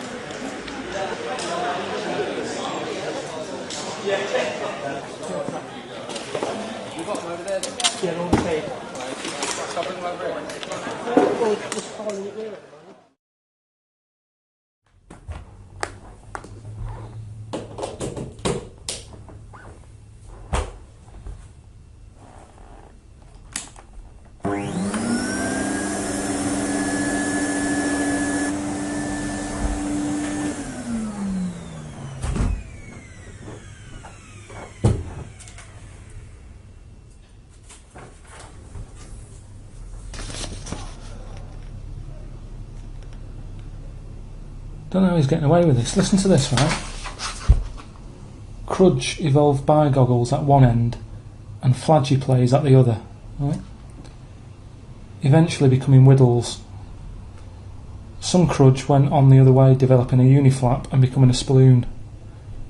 Sploon grew into Flunts, and Whittles branched out as Scruddlers and Wumps. So I don't understand why people want to read about these sort of made-up animals when there's weirder stuff than this knocking about anyway. Do you know what I mean? Like, I read something about a crab that what it does, it's born, right, and then it's floating about in the sea, and it spends its days looking for a mussel. Do you know, like the mussels you get in the sea? It spends its day finding one of them that's got a little gap in it, gets in it. That's it. It's done its sort of life's job. It just gets in the mussel and stays there. So that's pretty weird. Do you know what I mean? You don't need to sort of invent a Sploon, a Spluff, and a Wumph. The Moulon. It's the most intelligent being on the planet. It believes that all life is precious and never knowingly hurts another flanimal. The saddest sound in the universe is the whimper of 1,000 Moulons when one dies. Do you know what I mean? That's quite sad, isn't it? It's like whale noises, that, isn't it? Because they say, what do they say? Like how a whale, if a whale's crying, another whale can hear it from miles away. Which must be well annoying, because I think, like, say if you're a whale and you're sick of hearing things crying, you'd travel miles to get away from that whale that's crying. But then, as you're going away from it, the chances are you're going towards another whale that's crying. So you can't get away from whales crying. And yet people say, oh, if I come back, I'd like to come back as a whale. There's no way I'd do that. Just having all stuff crying around you, you'd be well depressed. That's why they always look sad, whales. Because all they're hearing is crying. That's like a Moulon.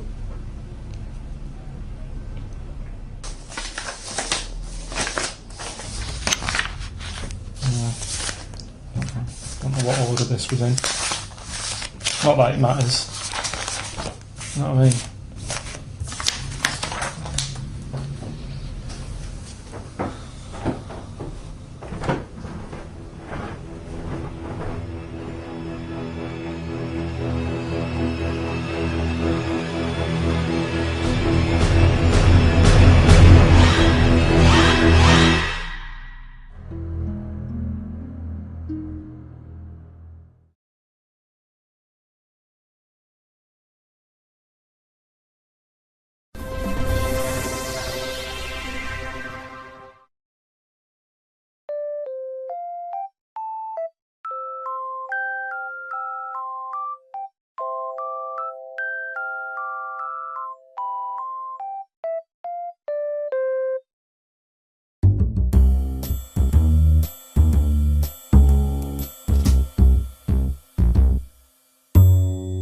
Ricky and Jane were going on holiday for a few days and had arranged for Glyn to come in and make sure the cat was okay while they were away.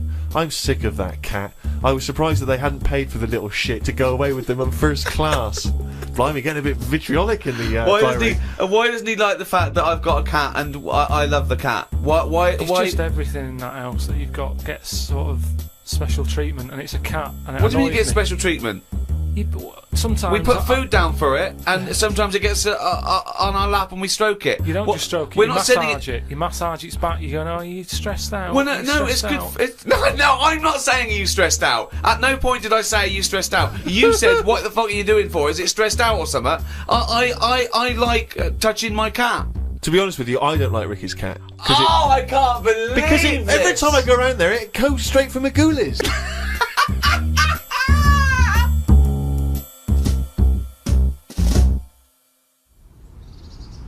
I just don't like it. It thinks it's it. Do you know what I mean? The way it wanders about and that. If it owns the joint. Jonathan Ross gave it in.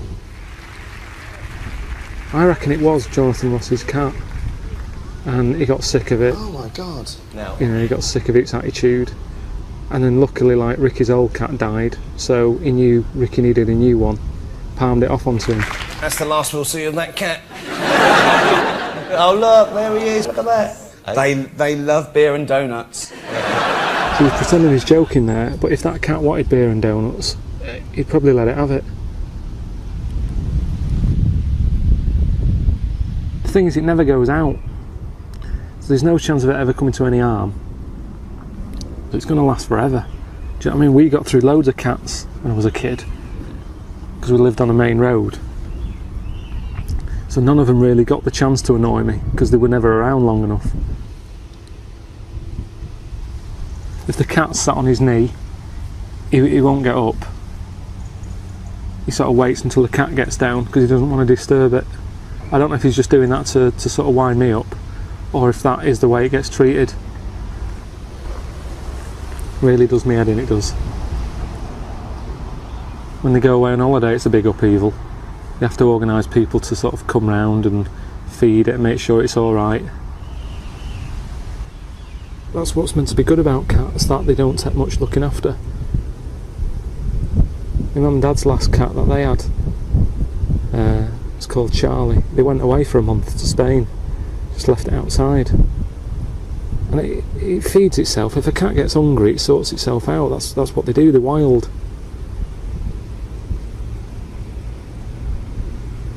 I mean, it had lost an eye by the time they got back, but it didn't go hungry. Sick of it.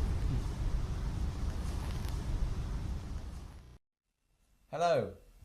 We've taken time out of our busy schedule to tell you about the new series of The Ricky Gervais Show. It's coming soon, in fact very soon, August the 22nd. It's another 6 half hours of drivel, available on iTunes and Audible, and we've got loads to talk about because we've just been filming the new series of extras, which is, you know, turning out fantastic. Well, that's not for us to say. Wow, it's us that's talking. I'm telling you, it's brilliant. No doubt win all the awards. Well, we don't do it to win an award. It's not, no, we don't do it to win an award. We do it to win loads, particularly the American ones. Brilliant, so look forward to that as well. But anyway, the Ricky Gervais Show, featuring me, Ricky Gervais, Stephen Merchant, Hello and, there. of course, Karl Pilkington. There he is. Alright. So, yeah, we've been working with the likes of Orlando Bloom and Chris Martin from Coldplay. David Bowie, Sir Ian McKellen, Daniel Radcliffe. So we've got a lot to talk about, haven't we? We've got a lot to talk about. And Karl, it's been 3 months. So have you got anything to talk about? Have you been doing stuff? Yeah, I've been doing loads of stuff. Yeah. Yeah, we say that. The reason I ask is because on one podcast, your entire week's events consisted of going to the Cobblers, and that made it into the diary. So, have you done anything interesting? Yeah, just doing loads of stuff, yeah.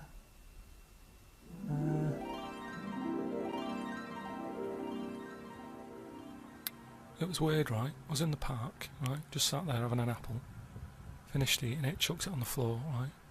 Within seconds, an ant was on it, eating it. It's weird, isn't it, right? How that ant is totally different to me. Isn't it? What it gets up to in a day and that couldn't be further away from what I'm doing.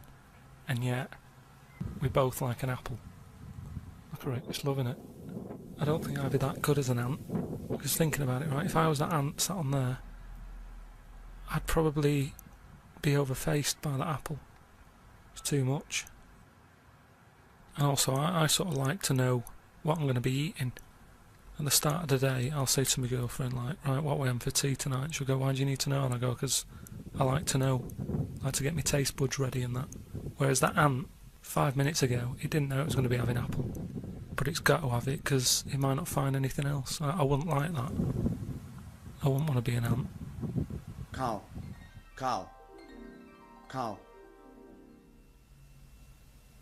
What are you thinking just then? Just thinking of stuff that I've been up to and that. Daydreaming, more like. Nothing wrong with daydreaming, Steve.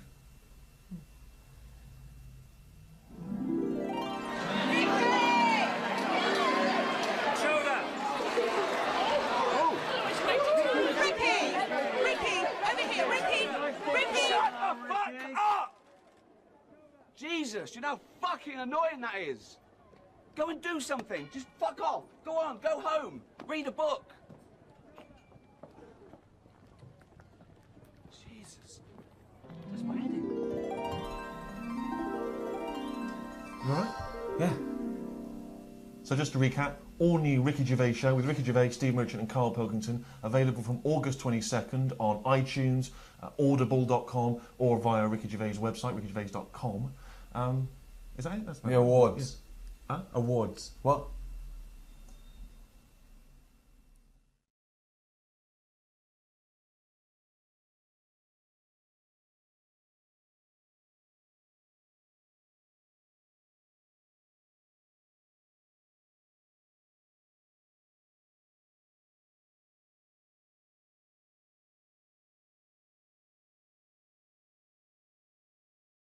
What I'm saying is, right, there's now too much choice. Whenever you get a menu in a restaurant, it's not like, oh, right, what is the? Yeah, I'll have that. There's too much. It's like a book now, isn't it? And you look at it all.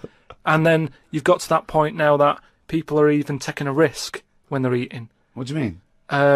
You know, in Japan or China or something, they're eating that fish that if it's not cooked right, it can kill you, right? Yeah. Not worth the risk when there's so many other fish. Yeah, I agree. Why have mackerel, have a bit of cod or whatever. Yeah, as soon as there's a risk, yeah. take it off. Take it off I the agree. menu. I totally agree. Not worth it. We've got a fish that might or might not kill you. Well, is there anything that definitely won't kill you? Yeah, but a chicken won't kill you. I'll play safe then. I'll have that. I love that. I love the chicken. That's what I'm saying.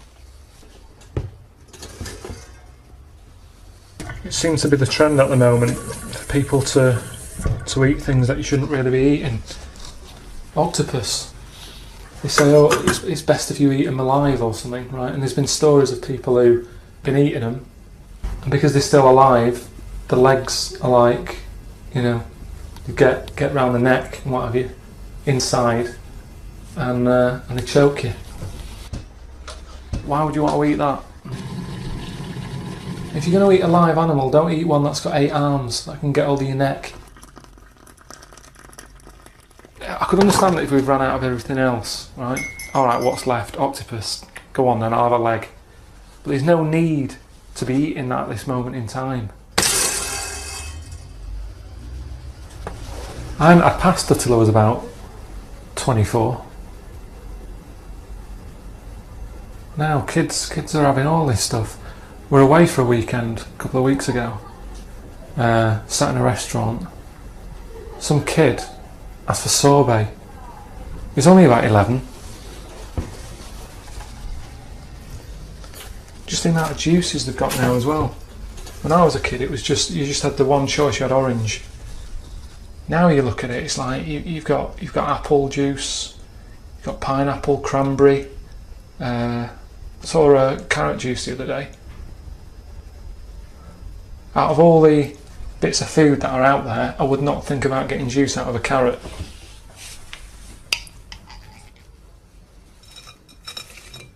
People are always going on about that place where they eat dogs, saying, oh, that's terrible, that.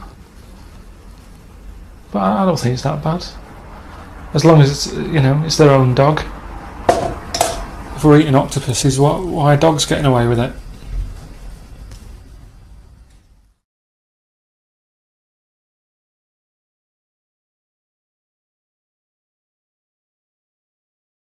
Excuse me, I don't suppose you've got a copy of The World of Karl Pilkington, have you? No, sorry. It is rather new. The World of Karl Pilkington.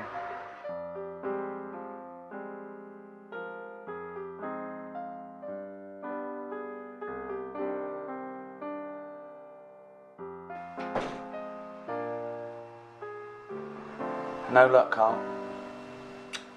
Never mind. There's still a few more to try. Good old yellow pages.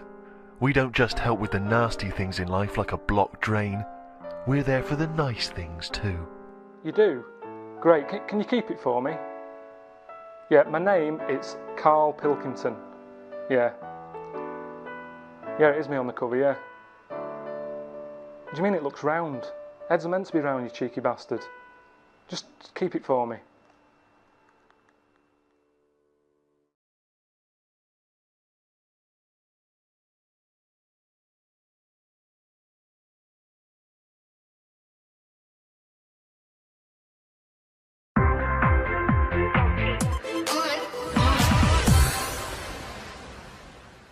I'm about to embark on my travels with Mr. Karl Pilkington for the short way round. Warwick Davis talking about his latest project, a travel show with an idiot abroad star, Karl Pilkington.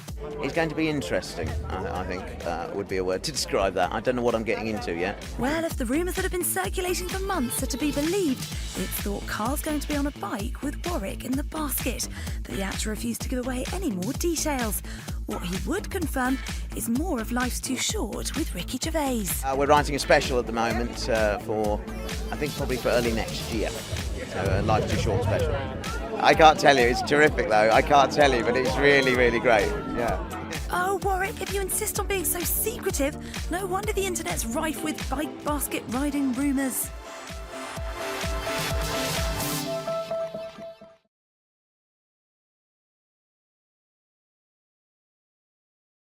Well, the terrible thing is, if you got testicular cancer and you eat meat, your bollocks come out of your trousers and they're all over the plate, and you have to be asked to leave the restaurant.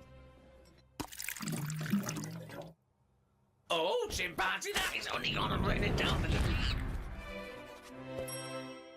That's the jingle for Karl's diary, excerpts of which we read each week. Get straight into it. A band from the Conga have won the Best Newcomers in a Radio 3 competition. They use pots and pans for instruments. It says that the Conga is a poor, sad place. So why do people do that happy dance at the end of parties called the Conga? Right, one is the Congo. There's no place called the Conga. They come from a place called the Congo. Conga! Fucking hell, you're such a... Met Suzanne at Euston Station. I said I would sort out the tea tonight, so I called the curry house. The fella couldn't understand me. I asked for 2 poppadoms. He kept saying, how many? I kept saying 2. He still couldn't understand. I said 1 more than 1. He understood. When we picked up the food and took it home, there were 5 poppadoms in the bag. Oh, God! Oh, God. There is a restaurant somewhere that sells knobs to eat. No, there's not. There is. No, there's not. No, there is. It says that women can't eat too many of them, and if you want a seal's knob for dinner, you have to book in advance. Right, it's gobbledygook. This is the ramblings of a madman again. It's a trend, he writes. It won't last long. It'll be like hummus. Called Ricky and asked what the difference is between the mind and the brain. Yeah, he did. That's a hell of a phone call to get. Unbelievable. Unbelievable. Ricky did explain, but I can't remember what he said. I wondered at what age you are when the mind kicks in. Okay? Ricky changed the subject and said there is an island called Spider Island. There's nothing but spiders on it. A bloke went to visit the island and said there was 1,000 types of spider in one tree.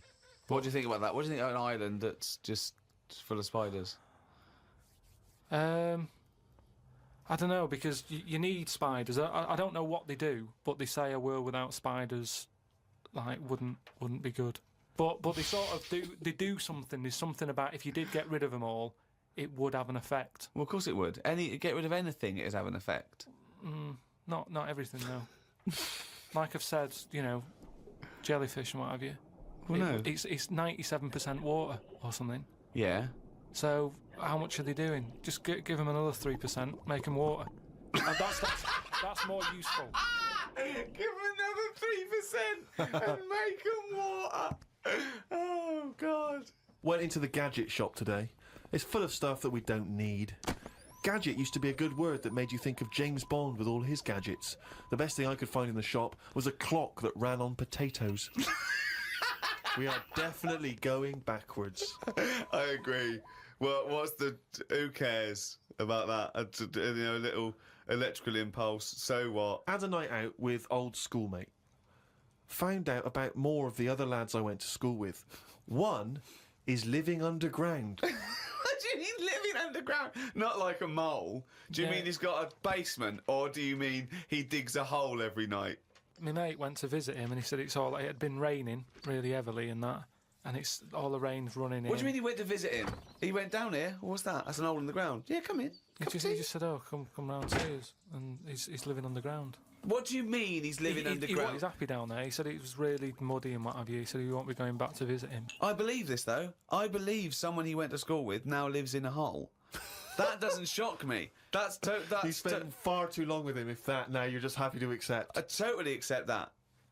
I'd be surprised if I walked round where he lived that there weren't more people living in holes. His dad wanted to throw his budgie on the fire. True. His budgie died, his dad said, let's throw it on the fire. I mean, his mum, what did your mum do? She just was worried about the other bird that was left, so she made it a bit of company by getting a rock, getting a feather off the dead budgie, sticking it on the rock, putting it in the cage. So, a man living in a hole is not that bizarre. Right, carry on. Watched a film about Hitler. Didn't watch all of it as it was subtitled. Can't be doing with that. Asked Suzanne if cinemas are full of deaf people when they're showing subtitled films. She said, shh, I'm trying to watch it. I said, what do you mean, shh? It's subtitled, I can make as much noise as I want. Yeah. She's a lucky, lucky woman. You must be a joy to watch a subtitled film. I mean, the concentration is up there already. It's not as easy as when you're hearing it, because you read things, but, it's possible. If you had a buffoon going, I'm just going to sit here and make as much noise as I want, what's the point of that? Yeah. Do that in a cinema. Just walk into a subtitled film and go, right, everybody, let's all do the Congo. We're having our bathroom done. The bathroom man was round at 9 this morning. We weren't allowed to use the shower because it all had to be bone dry before we could use his waterproof filler. Not that waterproof then. Went for a brew with Ricky. We talked about monkeys and how they are closer to humans than they are to apes, and how bees will drink cider to get off their heads. Now and again there is a bee that lets the drinking get in the way of the work, and other bees sting it to death. Blimey. Yeah, well, there are bees. They love a drink, and they will drink pure alcohol. They love getting off it, and they fall down and they're drunk, right? But some bees get addicted in the same sort of percentage as human addiction. Like 10% of bees, they can't get enough of it. They take ethanol, they take cider apples and that, and then when they get back to the hive, they go in a bit pissed, and they've got guard bees, and they go, "Come on, we've all had a drink." Bouncers. Yeah. They sort of are, right? And they push them away, and they push them away again. Then the next time they go, right, I've had enough. And they give it a good hiding. And Karl couldn't get over this. I saw his face, but I knew that he was thinking of that bee with sort of like eyes rolling around his head, a little bit belligerent with his jacket on backwards. Yeah. And the bouncer going, come on, son, we've all had enough. Let's move away, Yeah. move away. You're not coming in, right? You're wearing trainers. Yeah, you're wearing 3 pairs of trainers, and I'm sick of it, But what I did find out, because I went home and went on the computer trying to find out about drunk bees knocking about, they're not actually meant to fly. It's only because they don't know. Fly. Well, no, but they're if they were told that you're not actually designed to fly, they wouldn't bother. No, this is that thing that goes around that aerodynamically, on the face of it, looking at the size of the wings and the body proportions and everything, that it's a surprise that they can fly. Okay, it's not that. No one's ever told them they can't, and as soon as someone tells them you're not meant to fly, they all fall out of the sky going, "Oh, what are we doing?" Like in a cartoon. No, but it's something about the confidence and that. At the moment, nobody's saying. It's nothing to do with the confidence. There is no such thing as confidence in bees. A bee never loses its nerve. That's not why it drinks. Because what are you drinking for? I'm just not confident anymore. There's no point to turn to the bottle. I can't go up there again. You're an idiot. Remember we were talking a while back about the questionnaire that is often featured at the end of the TV programme Inside the Actors Studio. Oh, yeah. Where the host, James Lipton, always asks the same questions to every guest. And it's just supposed to sort of, get their creative, juices flowing, their mind working. We did ask Karl some of them. We never completed the questionnaire. Oh, let's I thought carry I'd on with fire that a few then. more at him. And that'll also introduce people to the way his mind works a little bit. Okay. What sound or noise do you love, Karl? There isn't really one that I love. Nice noises, like the ones you get, like I like going in the park, right? And you go, oh, that's nice, isn't it? And you get like bird noises and stuff. But with those bird noises comes a bit of stress, right? Because I was in there the other day, and like I say, little bird noises and that, and a little robin was there, and I thought, that's odd, that's out early, right? Because it's like sort of summertime and that. Sure. And then I thought, oh, that's nice, and I was watching it, and then it got like a little worm, right? And I was like, hey, put it down, right? Sorry, whoa! What do you mean? Because Why are you interfering? Why were you interfering in nature with a robin taking a worm? Just because it was a nice sunny day and that, and I thought, you see, worms normally come out when it's raining, don't they? And you go, well, I bet they're happy to die, in a way, because it's chucking it down, it's miserable. They come to the top of the soil then, don't they? Yeah. When it's miserable. But it was a sunny day. That's they don't drown, I assume. But what I was saying is, about the worm, this robin that I saw that was eating the worm, it had hold of it, and I thought, it's a sunny day and that, give the worm a break, sort of thing. So I went, oh, like that, and it sort of dropped it in shock. But then, when it realised I wasn't that near it, it picked it up again and swallowed it. And I just thought, oh, do you know what I mean? I don't know what you mean, no. I just thought, it's a sunny day and everything, normally birds are nice noises that I like, and yet there it is going about wrecking lives. Wrecking lives! It was a worm! But it just swallowed it really quickly in that, and I just thought, there's the worm. It came out, it was happy, it didn't know what was going on, and it had an extra chance, the robin dropped it, and then it got it again and ate it, and I just made me a bit fed up. Well, do you know why, don't you? You couldn't outwit a robin. The worm was going, oh, God, Karl Pilkington. So that's who's been sent to save me, is it, God? You've sent Karl Pilkington, oh, I'm dead. That's it, okay, eat me. But all I'm saying is our bird noises are normally quite relaxing, but not for the worm. Unbelievable. That was one question.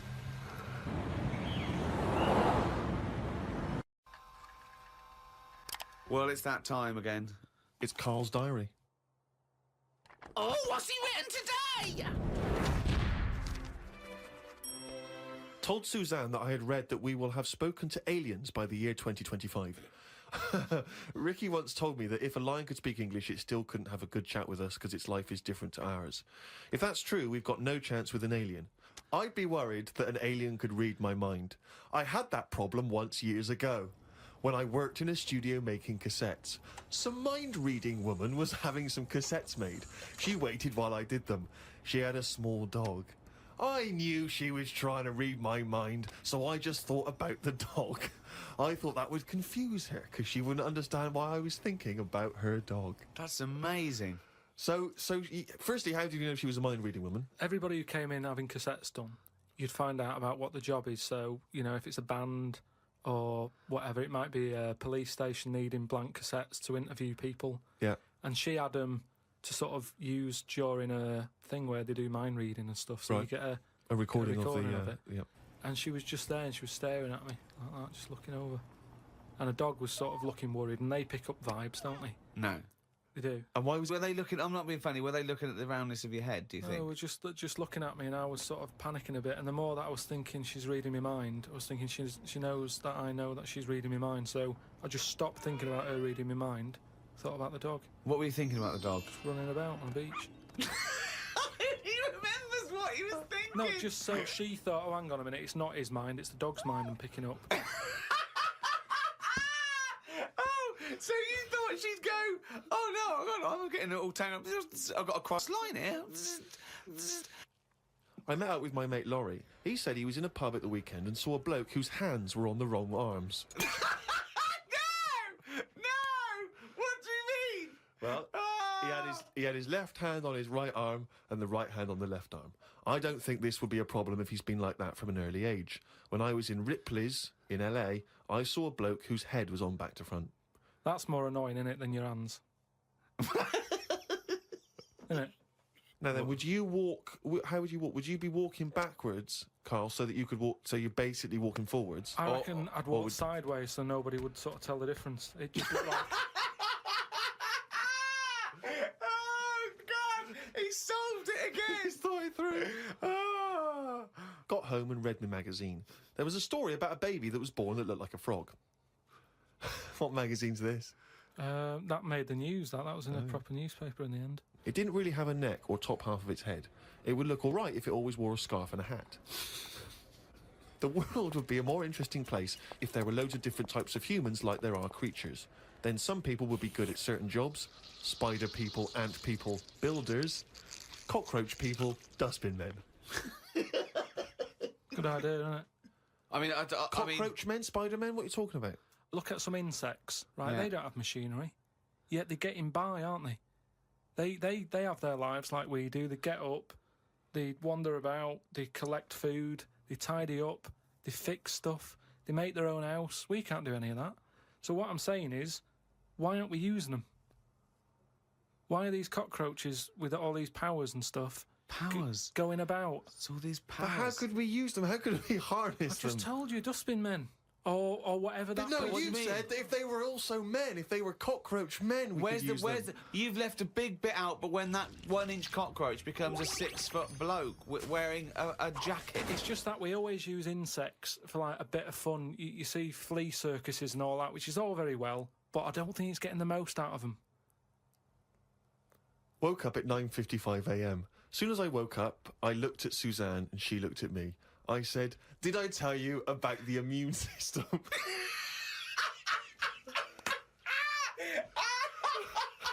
Suzanne started laughing. I said, "It's amazing." She said, "Not now." Oh, God!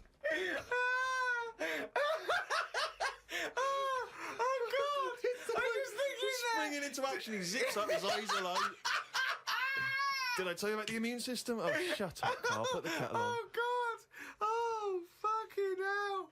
Have I told on the radio before about that time when I just passed my test and I was driving my parents' Volvo estate and we went off driving down some country lanes? Have I mentioned Is this the one with the... Yeah. I've told you, have I? Yeah. Have I told you, Carl? No. Thanks. You were going to tell us a little story about a Just Volvo past my estate? test. Yeah. My parents had a big Volvo estate and it's quite a big car to drive. My parents didn't have a car. But I know you don't drive cars, Rick, but it's got a big car to drive if you've just passed your test. It's safe though, isn't it? It is very safe, that was the thing. Yeah. And I come from the West Country, obviously. There's quite a lot of windy lanes around there. You're joking, do you? They have cars there. Well, here he comes. Blimey, Carl. Learned on a tractor, automatic it was. Do you want me to tell it or not? Oh! Don't give up the accent! Oh no, I'm not words. Oh, go on. Go on. So I went to this party. You have a go at him being from the north. Not when he's telling an anecdote. He's never telling an anecdote. Oh yeah, fair point. Yeah, go on. So I went to a party and I was quite excited because I had the car, I had the motor, and there was a chick heading down to the party that I was like, I had my eye on. And I thought, now I've got a car and going to the party, it's going to be amazing, right? And various friends had said, like, can we get a lift? I thought, yeah, groovy. Yeah, I'll pick up the chick as well, who's a friend of a friend. Yeah. So cruising down to the party in the motor, the Volvo estate, and there's nothing sexier than that. Slipping a little bit of Billy Joel on the stereo or whatever. Oh, something classy. Go changing. Exactly. And maybe it was Billy Ocean. Oh, I was quite a Billy. Maybe it was get out of my dreams, get into my car. Ideally. Yeah. So I get to the party, and inevitably it was one of those house parties where the chick that I had my eye on, she kind of was chatting to other guys, and she wasn't really paying attention to me, and I was sort of... Found out to get, was she again? Same old story. Oh, they make me They laugh. know how to tease, don't they, the ladies? They make me laugh. Who are they kidding? So I'd follow her like a dog, from room to room. Yeah. And watch her Quite while... literally, sometimes he was barking. Yeah. And while, just watch her while she talked to other blokes. And then, obviously because I was driving, I wasn't drinking, so I was not really enjoying myself. And then somebody said, should we go and pick up Vera? And I thought, right, okay. And they went, Steve's got a car, let's all leap in there, we'll go pick up Vera. And this girl was like up for it as well, so I thought, brilliant, I'll be back in the car with her, away from all these lads. Yeah. One guy she had her eye on, he came as well, I was a little bit annoyed. Yeah. But anyway, he was in the car, so I'm driving down these country lanes, just driving along, and they're directing me, they're saying, go left here, go right. And then suddenly we stop, and one of them goes, just drive into that field, this pitch black field, right? And I'm sort of, well, it is my parents' car. Just drive in the field, Steve. I'm thinking, well, I don't want to, like, not seem like I'm a hard, cool, crazy kind of guy, because the chick's in the car. So I drove the car into the field. They all leapt out, started running off into the darkness, shouting, Vera, Vera, Vera, where are you? So I'm just sort of sat there in the car, waiting. Wasn't Vera Lynn, was it? Because she likes to hide in fields. Bizarrely, it wasn't. Right. It was just, I was just left in the car on my own with Billy Ocean, and suddenly, out of the darkness, they come back holding a Vietnamese pot-bellied pig that they had stole from a nearby farm, and they knew that the pig was called Vera because someone knew the farmer or something. Anyway, so they got this pig. So now they're going, "I'll put the pig in the back of the car. We'll take it back to the party. It'll be hilarious." I'm thinking, well, I'm not sure I want a pig and all its, piggy crap in the car, right, crammed in there. But they say, yeah. So obviously, I'm thinking again, I don't want to look like I'm, a nerd. I'm terrified of that, Rick, ever happens. Yeah. So, yeah. So you go, hey, bring the pig into the car. Exactly. I'm no nerd. Exactly. Yeah, go on. So now we drive off again. I've got this pig kind of screeching in the back of the car. And they say, stop again, let's do some cow tipping. And they do that old thing, about the fact, because cows sleep standing up, don't they? So you can push a cow over and stuff. Yeah. So they're having a wild time, hilarious. So this time, now we get to a sort of dead end in the road. And they say, well, turn around, let's go back to the party. And I'm thinking, fine. Try and do a 3-point turn in this very narrow country lane, right? Get the Volvo estate wedged horizontally across the road. Can't get it out, just can't seem to sort it out. I don't know what, I'm panicking because there's a pig in the car, right? And, local disgruntled farmers, right? People drunk, partying, probably off their head on some kind of weed, Rick. Was it loads of blokes with, like, pitchforks and flaming torches Exactly. going, burn him. He's playing with our pig. Exactly that. And so that, I was so terrified that all I could think was they're gonna have to send a helicopter to lower a magnet onto the top of the car to lift the car up and put it the right way round. You used to read a lot of comics, didn't you? Yeah. Yeah. So, do you know what I started doing? What? Crying. Did you really? Yeah. Why? So started crying, just very slightly, started getting upset. And the other guy that the girl fancied, he had to get into the driving seat and sort it out for me by slowly edging forward and backwards. That's the worst bit of the whole story. Yeah, edging slowly back and forwards. He just sorted it out, just slowly worked the car back round, and then we were off. You're just gently weeping. Just gently weeping in the back. The bloke had just taken the bird that you saw from a distance. Exactly. That was basically your wife in your head by then. Oh, yeah. Wasn't it? I can't believe We were it. happily married with a pig for a child. Don't joke, that could happen. I know. The pigs come, if you like. Sorry? What did you say? What did you say? What did you say? When you do what, Karl? What did you say? No, what did you say? Because I don't want to have to go to the radio authority again. What did you say then? Just remember. We are going out live, Karl. Yeah, remember Tom Binns, right? What did you say? What I'm saying is, why were they shouting Vera? Because pigs don't come to the name, do they? Hey? I don't know the ins and outs of pig, have how to lure a pig into your trap. Can I just tell you some very, very interesting things about pigs? Please do. Right. One, everyone knows they have a corkscrew-shaped penis, right? A corkscrew-shaped penis. That's the tail, isn't it? Two, they can't look up. They can't put their head back and look up, right? Three, they can have a 30-minute orgasm. Rick, is it only pigs that have got a corkscrew-shaped penis? No, and landlords. Okay. Very handy. Right.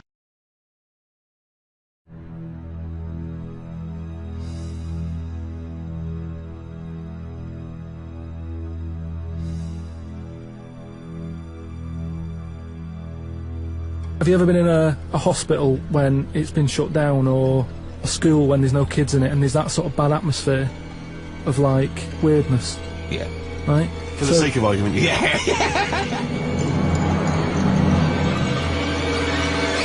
We're wandering about, and I say, oh yeah, what's in this room, right? And all the floors are like a wreck and rotten and stuff. Oh my god. There's a little sign there, right? And I go up to it, and it says, flies this way. So I follow the arrow, which goes to this corner where there's a shelf, about 3,000 dead flies on it, condom stuck on the top.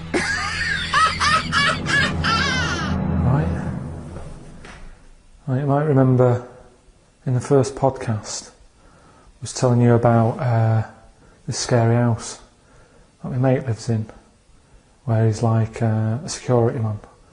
You're not like a security man, are you? What are you? Well, I just look after it. You just look after it and that. He just looks after it. So this is it, because I thought I'd show you around it, because just in case you thought I'd made it up and that.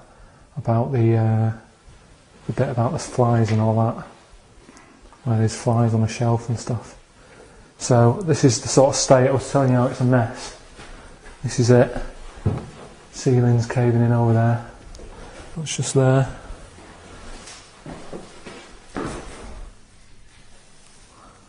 Pair of pants.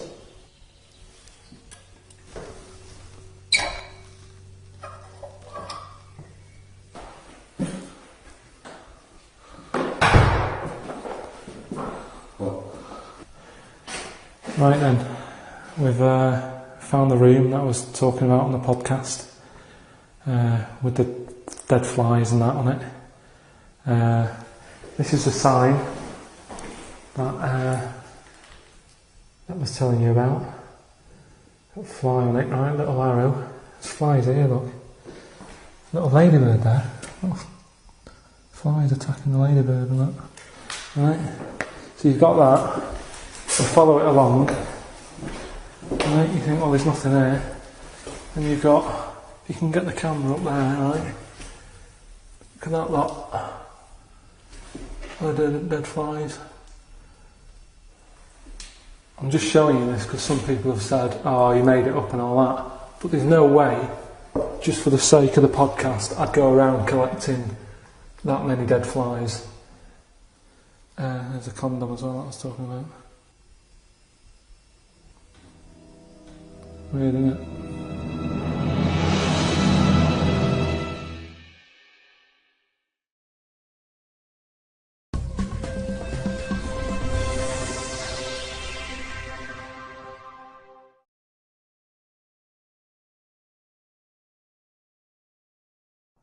Do you know the other week when I came up with like a different idea of how we can sort of make the world run and that?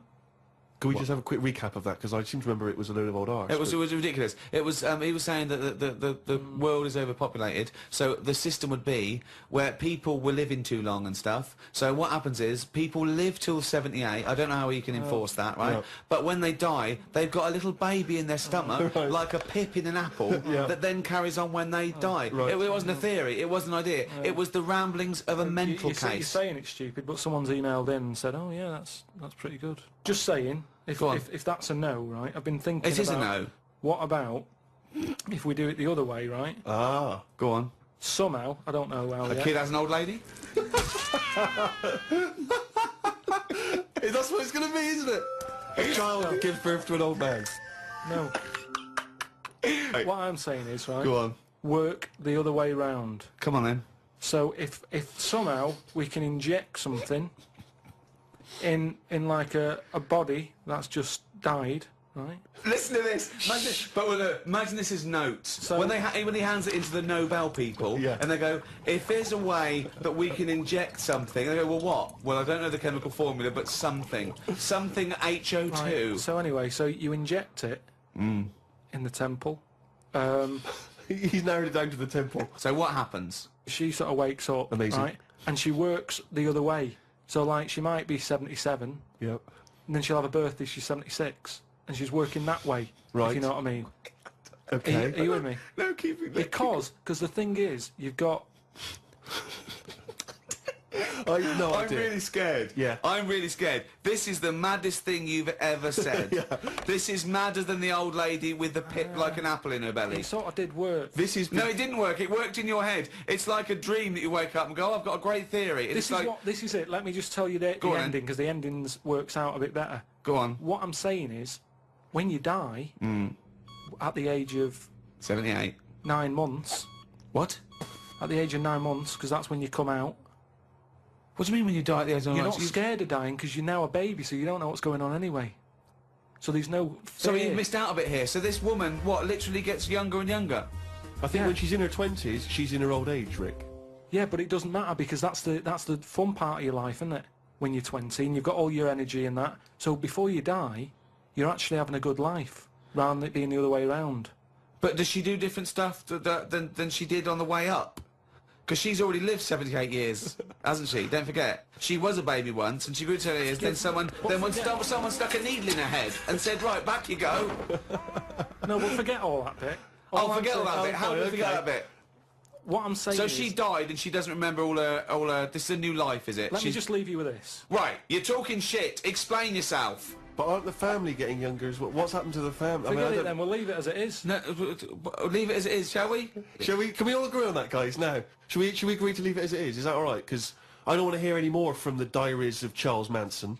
No, it's. I mean, you're a fucking maniac.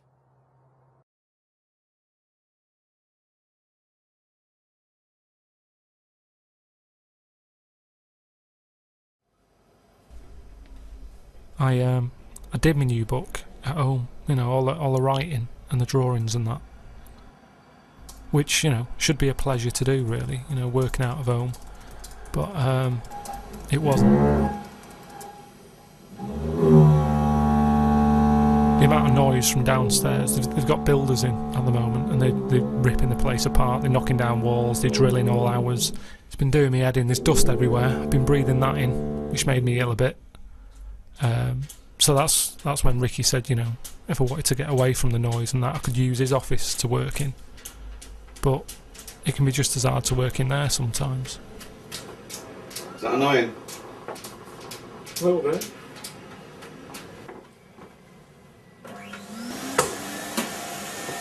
Gotta keep it clean. Gotta keep hygienic, haven't you? You were complaining before that you were ill. So you keep your surroundings clean, then you will never get ill, will you?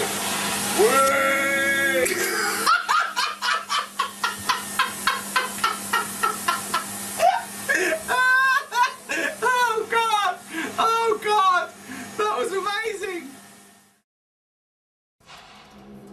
So that's why I decided, you know, it'd be easier just to work at home in the end.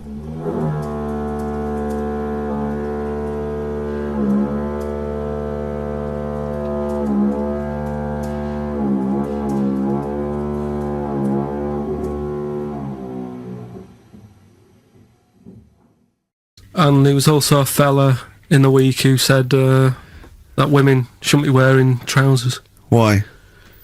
Because they don't look good in them. Right, and who was this man, and from what era? French fella. Okay. Last week. Did he mean walk around naked? He just said women should wear skirts rather than trousers because no woman looks good in a pair of pants. Right. How old was he? He was probably about 67. Uh-huh. About that, 67, 68. Yeah, yeah. Wasn't happy with that. What do you think? What do you think about that? It's rubbish. Yeah. These are the only things that have caught your eye over the last couple of weeks. This is the entire news. Galileo did something with light. A French fella said women shouldn't wear trousers. See, that to me wouldn't pass as education. It's not education. I don't know where you could ever use that. I don't know when that would ever be applicable to life. I just like reading stuff that sort of reminds me of... Do you know what I mean? If I read it and it gets me thinking, I think that's a good little piece. But I mean, but surely can't you just sort of like sit near something that vibrates to keep your brain going, or shake your head every now and again? I mean, what does this do? You mean it makes you start using your brain? But what aspect of a Frenchman said women shouldn't wear trousers got your mind working? What questions were you asking? Because I thought that's a bit daft, isn't it? Right? Yeah. Okay, it ends there with me. There's nothing else. There's nowhere else for me to go on that. Your mind's still worrying. Yeah, go on. What did you think? Let's go through this. Oh, I wish we could download his thoughts. I know. Just watch it. Yeah. Wouldn't it be great, like a DVD? Like a cartoon. Imagine that extra footage on the Office DVD. Yeah, Carl's brain. That would be amazing. Oh, with a commentary. Go on. Women wearing trousers and that, right? On the estate that I grew up in. Yeah. On right? There was a woman about 4 houses down, right? Rough. She's the one. She was, or the estate? She was, right? Yeah. She's the one whose kid took a horse into her house. Yes. Right. Now, we won't go over that again. No. If you're a new listener, I think we covered. I think they get That's the all idea. you need to know. Right. Yeah. Now, she used to wear leggings. Yeah.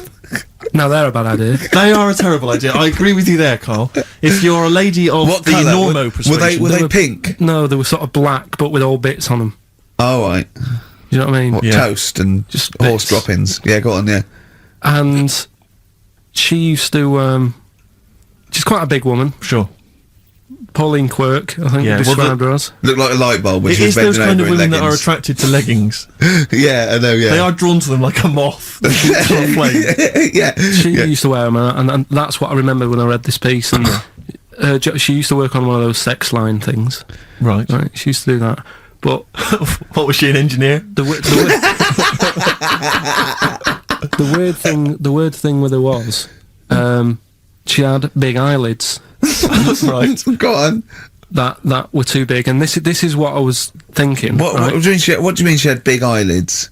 How big do eyelids have to be for you to go, they're big eyelids? What was she shoplifting with them? Would she come out of Dixon's with, like, radio stored in them? What do you mean she had big eyelids? It was another one of them popular things around our way. Do you know? Like, what do you mean popular things? They didn't go, oh, I'll tell you what, they're all the rage. Can I get some big eyelids, please? No. It was just like one of them things that people suffered with. Just big eyelids. They could hardly open their eyes. What do you mean? What do you mean? That's one of them popular things round where I grew up. People had big eyelids, they could hardly open their eyes. What does that mean? What sort of freak town were you born in? You had webbed feet people with big heads, you got women with big eyelids. What does big eyelids mean? Are you confusing her with the horse? Yeah. Did she have hooves? Look, what? Just too much skin. It was like the neck of a chicken. But on the eyes. What's your point? Anyway, so there's this big eyelidded woman with the leggings. And that's what I'm saying to you there. That's when I read that story with people with trousers. Yeah. I went from that. Yeah. To a woman who used to have big eyelids. I still know the point. But then, and also the other bloke who had the eyelid problem was a mate of mine. Right. His dad had it, and same problem, massive eyelids. I don't know what that means. I don't know what that means. I used to say to my mum, I'm going round to Dave's house. Yeah. And or Drew say, Pig, well, as you call him. That's all right, but make sure his dad doesn't take you out in the car because he could hardly see. He had to have his head. He had to tilt his head back to keep his eyelids open. Sure. Did he have a couple of matches with him at all times? What a load of gobbledygook! This began as educating Ricky. I know. So It's what, like he was people thinking, with eyelids. But it's like you're supposed to make that leap as well. Yeah. If I mention the trousers, Ricky will probably be thinking about people with big eyelids and women wearing leggings. Play a record, Carl. Got nonsense. Adverts. No. All right. For people who don't know, we used to work at a radio station together. Ricky and I used to host a radio show, and we needed someone to press all the buttons, play all the records, and they gave us this guy, Karl Pilkington, who was a professional, apparently. Had a proper job back then, yeah. Proper job.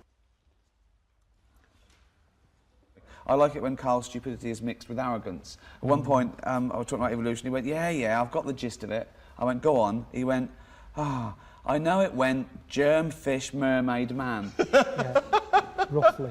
Roughly. I'm just saying that's kind of if you had to draw it, you could draw it. At what point with the mermaid? No, but when when does the mermaid feature? Person, isn't it? No, there was never a mermaid. Yes, I know. What do you mean? It's just a simpler way of looking at it, isn't it? So you'd teach that in schools. If someone said, well, tell me about evolution, you'd go germ turned into a fish, which turned into a mermaid, which turned into a man. Get the kids interested. And as they get older, they'll find out that that isn't the case, but interest them. Interest kids. That's the best thing you can do with kids. What, just Make lie to them? Yeah. Well, they lie to them anyway. Kids are always being lied to. You're a father. Carl, where did we come from? Carl, tell me about evolution. Do you know yoghurt? Yeah. It's got bacteria in it. Yeah. It's got friendly bacteria. Yeah. Well, the really friendly bacteria gets together. They have a bit of, What? Just have a bit of fun. What do you mean? What do they do? What do you mean fun? Just have a bit of fun together, Does fun, what does fun make? Well, when you put a lot of bacteria in like a plastic... Are you tired yet? Is it time for bed? I don't know. It's difficult. I haven't got kids, have I? I don't know. I haven't had to worry about that. I've never ever seen someone try to explain how babies are born by using yoghurt as the first point of reference. Yeah. And fun. A load of bacteria get together and have some fun. Okay. No, this is good. Yeah. That's interesting. And then what happened with the bacteria? But how did humans come about though? Because we're nothing like bacteria or yoghurt, are we? But I'd say, see, this is what I'm saying to you. Well, let's do it. No, mate. Well, mate, I'd say, do you really want to know? What are you just asking me this now because you want to stay up late? No. You really want to know? Yeah. Well, tomorrow, go on the internet, type it in. What's the internet? On the computer. Have a look. Type it in. Type what in? How do you have a kid? Pop it in YouTube. Pop it in YouTube. How do you have a kid? Pop it in YouTube. The way you are. Octopus. I've never seen anything so weird. Say if I'd come from another planet and everything was lined up in a row and they said, right, we're going to give you a crash course in what's knocking about on this planet. And you go, right, go on then. And you go, this is man, here's woman, here's a dog, here's a cat, here's an octopus, here's a... I go, hang on a minute, what is this?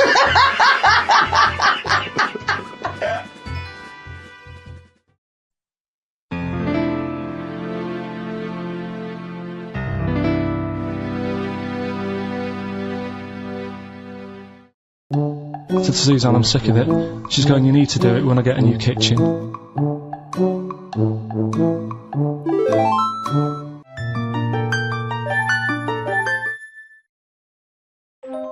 I thought I was going to be seeing The Wonder today, but Ricky and Steve have called up, said forget that. You're going to be spending the afternoon in a little village.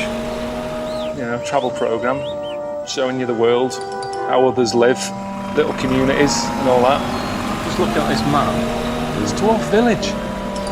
It's like this little town that they set up. Dwarves used to get hard time or something. And so they set this up, a place where they live and work. Alright. This is it. They've made it for themselves, everything they want. It's made for being a dwarf. It's ideal. And, you know, there is, like, little blokes in little funny outfits and all that. Where's your knees? Have you got knees? And you do sort of smile, but they're smiling. I think it's all right, isn't it? Well, they're all happy. I mean, they've made this bit, why not just finish it up and put a door on it? They've done the hard bit. A couple of hinges and a door. You can show me around one of your houses. I haven't been in one of these. I'm the biggest man who's ever been in it. I'd rather be a dwarf than like Steve, who's almost a giant, because the world's not made for a giant.